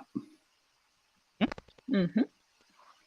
Cool. So, yes, so I guess unless there's any more questions, I'll take us off screen and then I'll introduce you in about 5 minutes. Okay, Oh, cool.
Okay, welcome back to the Algorithmic Pattern Salon. This is the final presentation coming up. It's been a lovely 5 days, spread over 2 weeks. The first 2 days with a local gathering as well in Barcelona with events happening around there. Yeah, and there's been such a huge variety of presentations. If you want to catch up with them, you can go to salon.algorithmicpattern.org /schedule and look at the previous sessions as well. Rewatch them if you missed any. And yeah, hopefully we will have another event in next year sometime. So we'll be sending a survey around to everyone who signed up, asking for feedback. So please do share your thoughts so that will guide what we do next. There's been so many different practices coming together, and it'll be interesting to do some work to see how we can better kind of help make the connections between them.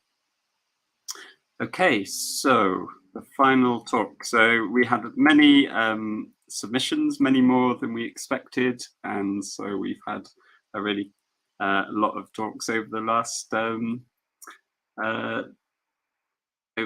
2 weeks, and it was quite hard to find time slots that would work with everyone on different time zones. So this one is just one talk this session to finish us off, and that will be Renee, Jordan, and Kofi Oduro.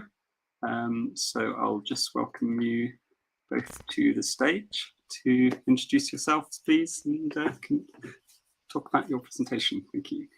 Fantastic. My name is Renee Jordan, like you said, and I'll be presenting with Kofi, and I'll just let him get it queued up, our presentation.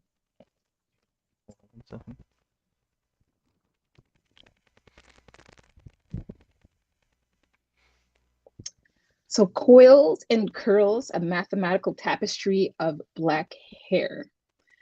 To begin, Black hair is complex. Black hair is complex. It can stand up, be laid down, cut, curled, locked, braided. It's a form of expression with a deep historical background. Black hair is complex, off the charts. It has texture, density, porosity, elasticity, hydration. It behaves differently, responding to the situation. Black hair is complex. It tells our history. It was once a display of status or state. If one was single or had a mate, was off to war, and to whom you belong. Black hair is complex. A sign of conformity or a beacon of resistance, prepped with special tools, used as a tool to preserve our existence. Black hair is many things, deeply rooted in our existence. Some may think it's just hair, but it's more than just hair. It's part of our hair story. It's part of our history. When we speak of Black hair, and when I say Black hair, I mean Afro hair, Afro textured hair, curly hair, kinky hair.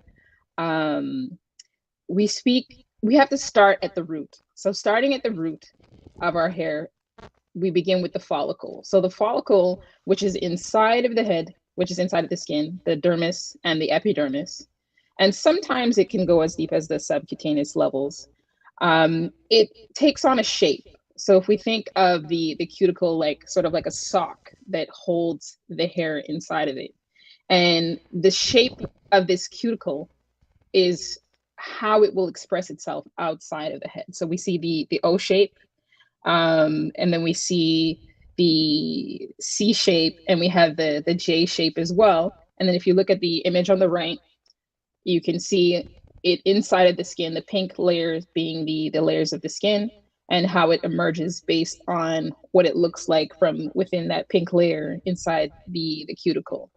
So we notice that J shape or a more hook shape will emerge as a more curly or wavy or zigzaggy type style texture above. When we talk about curl pattern classification, many of people use this as a starting point, and many people in the natural hair, the Black hair, Afro hair community use this Andre Walker's chart system to sort of classify their hair. So there are different types, 4 different types, and that's saying whether it's straight, wavy, curly, or kinky. and then we mirror those, or sorry, match those with a letter of A, B, or C, depending on if it's fine and thin, curly, coarse, or loose.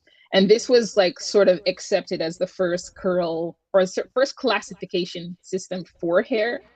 But it has been very controversial because in the initial making of this system, it was sort of like if you had hair that existed on the type 4 end of the spectrum, it was like it needed to be sort of fixed, or something needed to be done with it to sort of make it more manageable in a way.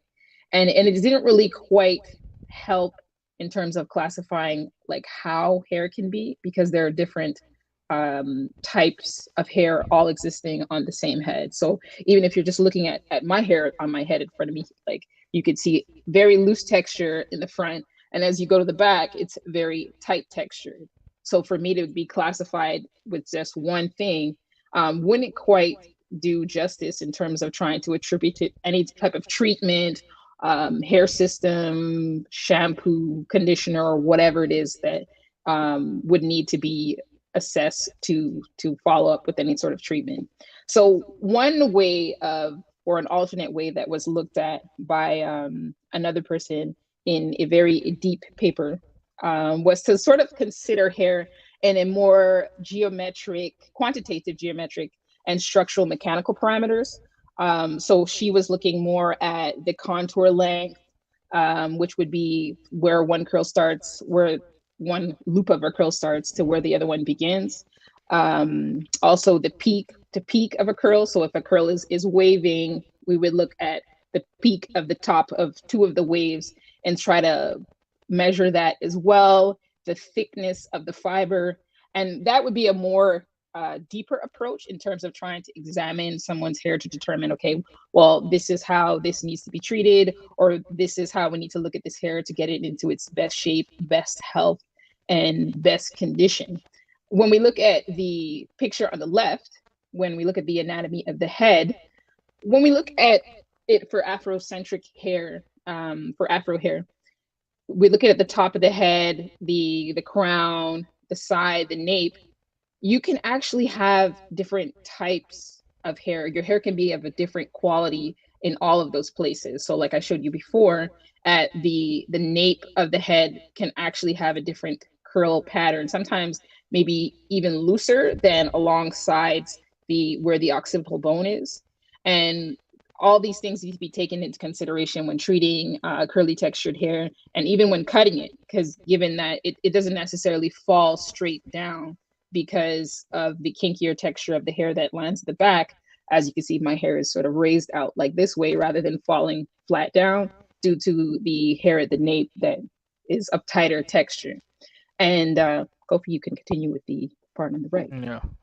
So similar to how, if you ever seen how a DNA strand, it goes like that. That is a helix, and it seems by McKay in 2012 that hair follows the same principle. So if we go back to the kinky hairstyles, you see curly, kinky, wavy, straight. If you realize straight hair is only straight, but it tries to go into a helix, if you see the different fibers. And then, so it seemed what Andre Walker and various people that were trying to do the hair typing system, we can say that the notation they were looking at what defines a curl, was actually on how many helixes goes in. So no matter what type of hair you have, your hair tries to get into a helix, but the typing is how far away it makes it. So you can consider type 4, type 3 as really just it contains so much helixes. And this corresponds to Gaines and her team out of Spelman, where recently they have realized that depending on how many helixes or the geometric structure of hair can determine which products are used for you. So similar to what Renee was saying, where we were explaining that Andre Walker thing is controversial, it does seem that since we have many different types of hair patterns within one scalp, the best way is not to generalize your whole head, but see what is the composition. And as you know, this is the Algorithmic Pattern Salon, and as you know, hair salon is one thing. So it's one of those things that think of your hair as full of patterns, and the right set of patterns can lead to the right set of products. So continuing on from once we have moved from like the hair coming out of the scalp, how it grows on the head, Afrocentric Afro hair has been styled, cut in various manners, in various ways, and continuing with the spirit of the patterns that we've been discussing throughout the salon. Tessellations are something that we see throughout hairstyling, in the way that our hair is parted to be braided. You can see the square pattern that it repeats itself on the left, and then following on the bottom, you see the triangular pattern.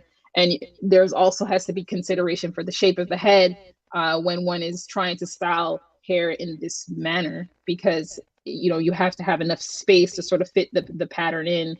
And there is some evidence too that this hair patterning was also used during the slave, not the slave trade, but like after the slave trade, once people were trying to make their way to freedom, as a way to show the topography of the land in terms of showing escape routes.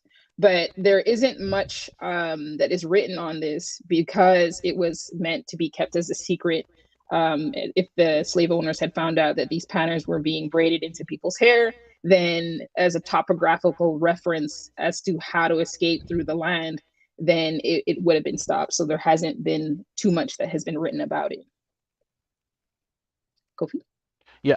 So as you can see, there's different tessellations of hair and head, and throughout the pattern salon, we have talked about weaving, braiding, and we can argue that another form of weaving and knitting and all that does occur in hair. So as you can see, the tessellation and patterning of hair. So you see in this weave, we have different tessellation, different types of parting, and as you can see, it goes from being symmetrical to asymmetrical, and we would have various examples after to show of where like symmetry is one thing, but also anti-symmetry also works well if done intentionally. So in this, you have tessellations of hair between weaving and braiding. And this was just one thing to get a code in. So let's say you were to have a tessellation of hair and head, but reimagine, let's say, a Hydra, right? So we talk about how different heads have different shapes. So by typing out this different code, imagine if someone was like a 7-foot human or lived under the sea. These are also, as explained by Renee, that our hair and head also goes in with the nature we're in. So some patterns are designed to meant to tell a path. So let's say this pattern could be just generic, but maybe it's the path on how to escape on a certain island. And this brings in on how not only the hairstyles were a form of mathematical notation in a biological sense or sociological, but also psychology. We can argue that by hiding some of the some of the patterns within the head, that this is like some of the non-computational cryptography, right? Because this is like one of the things that there are hidden codes and numbers within our structures. So continuing with the styling of the hair and some of the patterns that emerge, we're looking at a twist, a braid, and a flat twist. And if we're considering the strands of the hair, and we section out of a portion of hair, and we divide that hair into two, for the first one, for the twist, where one group of strands are in one hand and the other group is in the second hand, and we're twisting them to create a twist, we'll notice that we switch hands between the 1 and 2 strands, and it creates a pattern. And if you look at the pattern of the 1 and 2 as it goes down, if we were to join the 2s together and we were to join the 1s, we would have that twist. Or like if we were to draw a line, we would see that slanted nature to it, which is the same slanted nature that we see on the actual twist on the head. Same thing that you would notice with how the hair is imposed and how it looks in the braid in terms of the numbering structure. And we could see how we repeat over from the left to the right, starting with the first strand, second strand, and third strand. We're bringing these strands into the center position, and we go in and out, and we can see that pattern sort of repeats itself as we go on. The flat twist is just the same thing as the twist, except that we're picking up the hair very close to the head. And that can also lead to the third pattern, which would be braiding on the head, the French braid and the cornrow.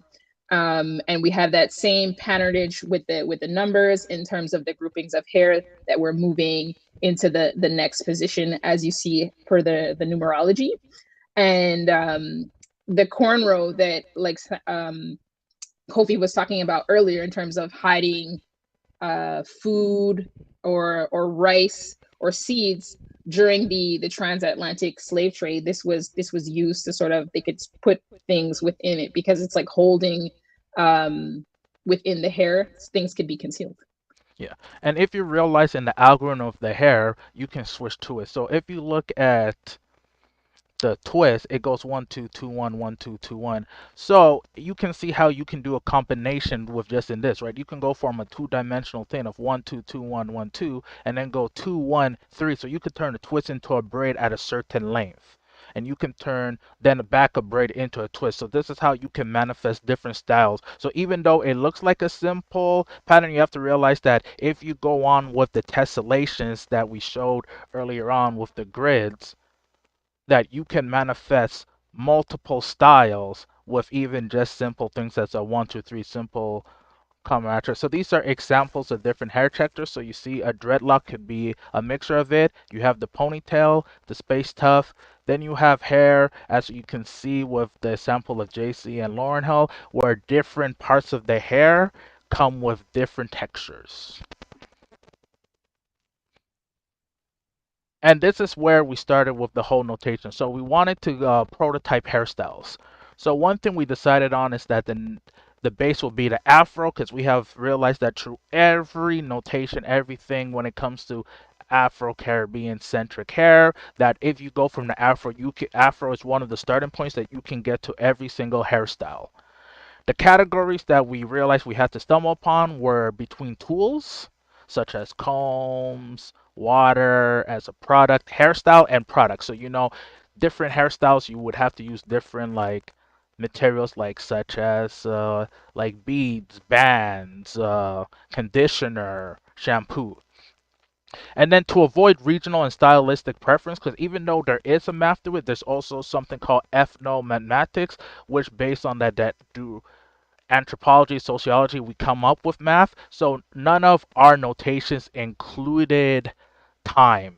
Because if we included time, different people in different areas may have different time or different assessment. So we just wanted it in a way where it didn't bring division, but brought on, oh no, here we don't use the brush first, we use it after. We wanted to also be a discussion piece on how people utilize their own hairstyles. And then from that one, we built this more massive one where if you start with an afro and then add water, it could become twists. If you add water, shampoo plus water plus conditioner plus detangling shampoo, you detangle the twist. And then as you can see, it goes on to many, many different hairstyles. And then thank you for listening to this presentation. If you want to go in, this is the QR code to scan. This is the paper. And then also what we included, and more work would be done on this, is the following, where there is a mini interactive style. So you can go on the journey with us. So potential tools needed for this journey will show you all the tools that we have listed, and there's more to be listed.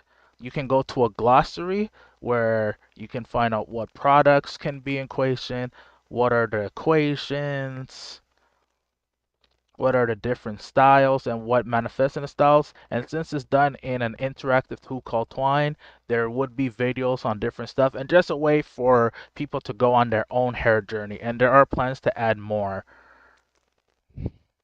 And yeah, once again, thank y'all for listening. Awesome. Thank you so much, both of you. Yeah, if anyone's got any questions, pop them in the chat. Yeah, really, I learned a lot from this.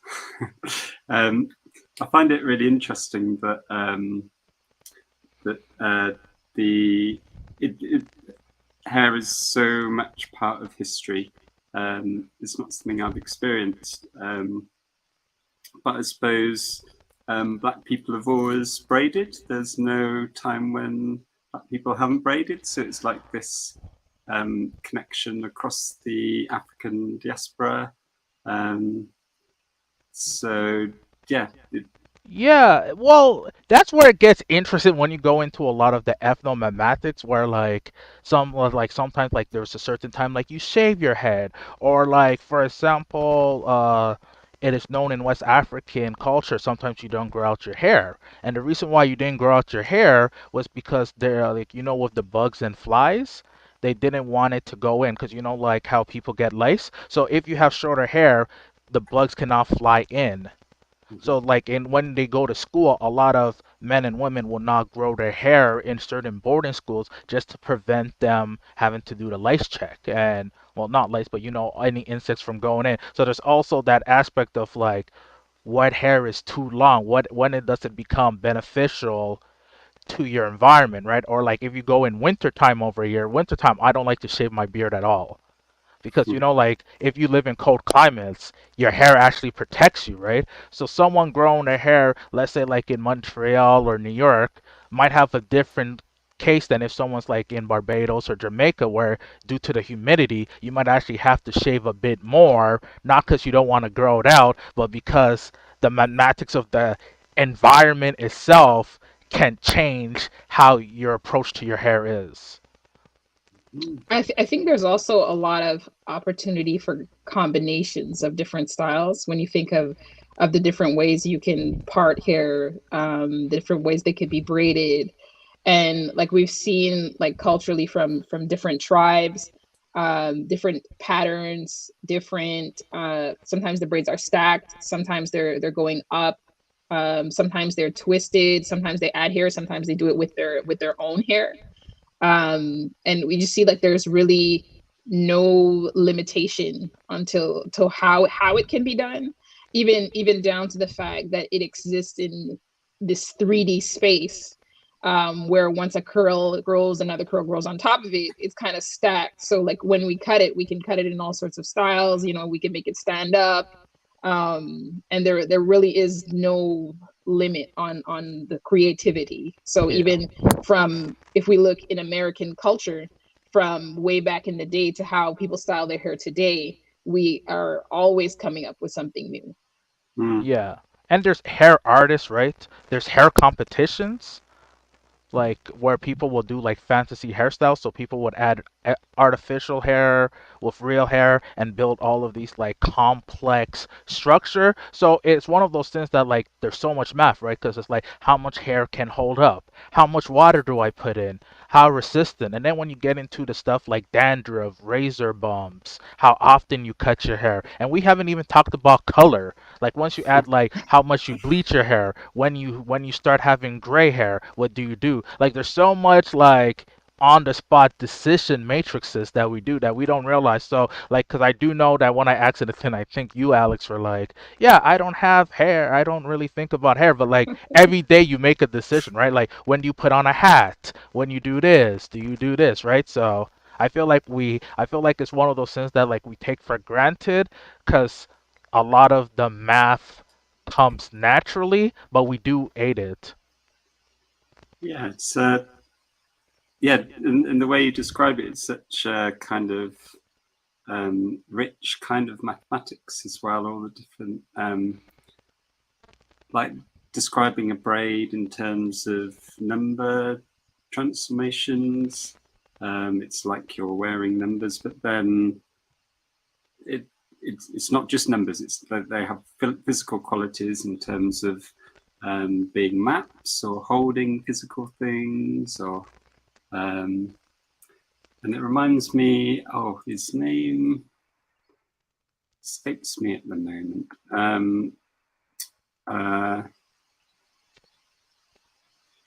The people behind the culturally situated design tools, one of those people, It'll come back to me in a second. But I wrote a beautiful book about fractals on the African continent and how found fractals obviously in braiding, the way it curls around the head and changes size, and seeing other fractal structures in the way that buildings are built in traditionally in the African continent, and these things then have connection with other sort of cultural structures as well, which I suppose includes textiles we wear as well as the kind of braided structures of hair as well. Sure. Ron Eglash is what someone said in the Thank chat. you. I don't know, and I just like African fractals. I see there's the mitochondrial project, people braiding their children hair, that partners of pattern and knowledge transfer. Yes, and that was one of the things that actually spearheaded this conversation. Because me and Renee one time were talking about, when we realized that, certain people, like, they would put rice in the hair, so they would use that to carry crops over the border or when they were transported, so they wouldn't lose their natural food. The problem with this is that there's not a lot of people that wrote on this. So that element doesn't go in, and that's why I made the thing that, like, okay, if we knew that was a thing but it was hidden, we can also talk about where natural algorithms also have very viable principles in cryptography, because, like, those hidden numbers, but unless you know the pattern, you won't know. So because vocal and physical movements, after a while, they're easy to go in, but if you change your hair to a direction, that's a very attentive concept. And Phil talks in about how we're dealing with a material that's already has given patterning. Yeah, hair patterns, like I said, how often you get white hair or how often you get ingrown hair are all very interesting, because those are algorithms outside of geometry, right? Those are like time series. So once you look into the whole area of hair, you're dealing with algorithms from all aspects of life. I think sometimes maybe like we thought it was hidden, but maybe it wasn't as hidden as it was. As a child, like, my hair would be braided, and they would call it cornrows. So we would call it cornrows. There's different ways that people call it. In American culture, they sort of rebranded it and they were calling it boxer braids, because many boxers would wear their hair in that style because it sort of keeps it from being able to be grabbed if you have a lot of hair. But like, when you think of cornrows, if you have slaves that are working in the fields, they're working in rows of corn or rows of crop.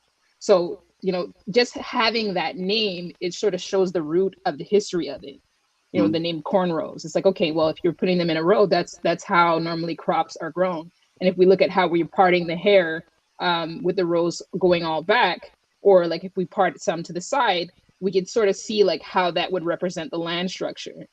So if we're looking, like, if we're on a plane and we're looking down at the ground, and we see, like, even like the way the streets are lined, or the crops are lined, we could see how that could sort of be represented on someone's head, because like the earth itself is like spherical, like our head.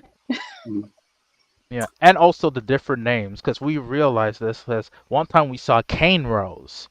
We're like, what's a cane row? We're like, don't tell me someone made this up. Not realizing it's because cane also grows in a way, so depending on the crop you're used to, you can call it corn or cane because it has the same rows. So if you work, and a lot of people did work in sugar canes, right? So depending on where you worked at, you would have cane and corn. Yes, and slaves within the Caribbean worked in the cane fields. So they would have cane rows. So cane rows, corn rows, depending on, I guess, where you originated from, they would sort of use this name for that hairstyle. Oh, Etta has a question. Yeah, one more question. Curious to hear where else you've been presenting this research, since it's at the intersection of so many different domains, and how it's been received in different communities. Well, I actually, at a high school, I'm part of I lead a curl love club. So like I try to teach young girls how to manage and deal with their to care for their natural hair and to love their natural hair. And so I kind of discuss, you know, a little bit of all this, and this has really caused me to like dive deeply into, you know, finding out information about it, so that it's like beyond the surface, and I do present like a rich cultural experience, and they learn that it's not just about hair, like it's not there's like something more to it than that. Yeah. And I've been like showing just different people because I have a project that I deal with the algorithms potentially that is associated with food and color and sound and all of that. And then I started realizing that, like, because if you're familiar, you might have heard it throughout the pattern, Euclidean rhythms, right? Euclidean rhythms are shown that there are geographic notations toward music. So it's one of those things that, like, okay, we know there's algorithms towards how people listen. We know there's algorithms based on what type of meal. Some cultures you eat dessert, some cultures your lunch. So it's one of those things that, like, if someone's eating at a table, listening to music, what are the math going in? It's the math on how fast they eat, what sound they're going in, how you present your hair, right? Because in different areas, you present your hair differently based on where you're going, based on how you're eating. So let's say it's like, I'm trying to think of a non-problematic holiday at the moment. You just said that, but let's say like Christmas, Ramadan, Hanukkah. Let's say although you wear your hair certain ways to respect your family, but your family might have different things. How you eat, what you wear. So it's one of those things that some people were telling me like, oh wow, I haven't really realized that. And then all the math. So then people are like, how deep did you go? And it's like, we have gone deep, but it's one of those like the more you dig in, the harder it becomes because it's like hair is literally on 7 billion people, right? Or lack of hair is the absence of hair is still part of the algorithm. So it's like there's so many ways that you can look at it from like mathematical, but then you have sociological, ethnographical, anthropological. So it's like one of those researches that like it can never end because you can probably digest it on different professions, different ages, different climates. So it's one of those things that is just fun because it's like you can apply almost any aspect to life to it. Wow.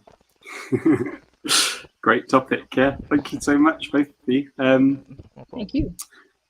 So yeah, we've got a bit of maybe a few minutes to think about how to close the salon. It's been a lovely time. I wonder if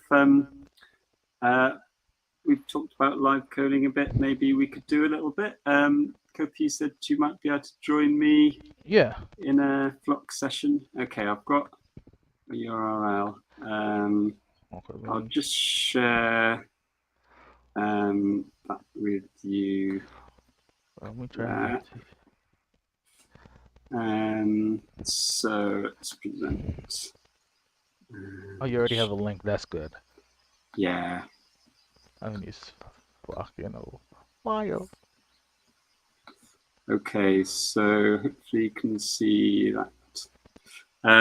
So this is, if anyone else wants to join in, it's the URL is here. If you happen to know any Hydra or Strudel code, I can see that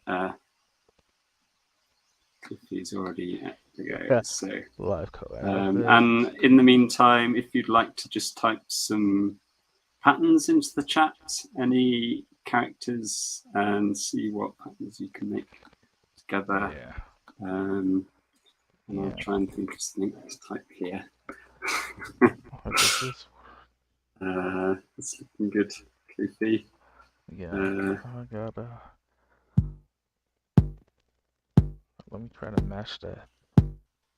Okay.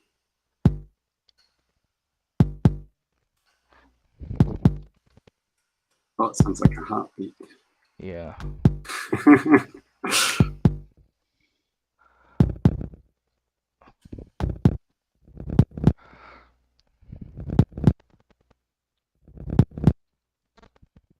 You can hear this on the stream.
down a bit. Yeah, just a tad. I lost control. There we go.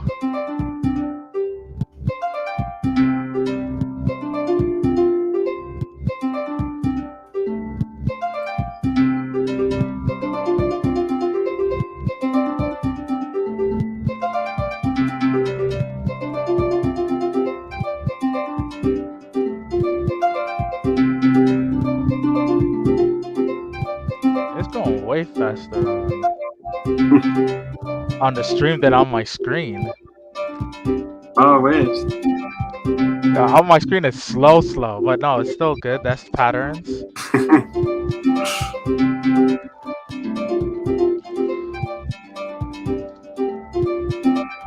Oh, nice.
Lovely. Yeah, I guess we're over time, but it's been a lovely 5 days and look forward to continuing the discussion with you all on the forums, in the chat, or wherever we might meet in the future.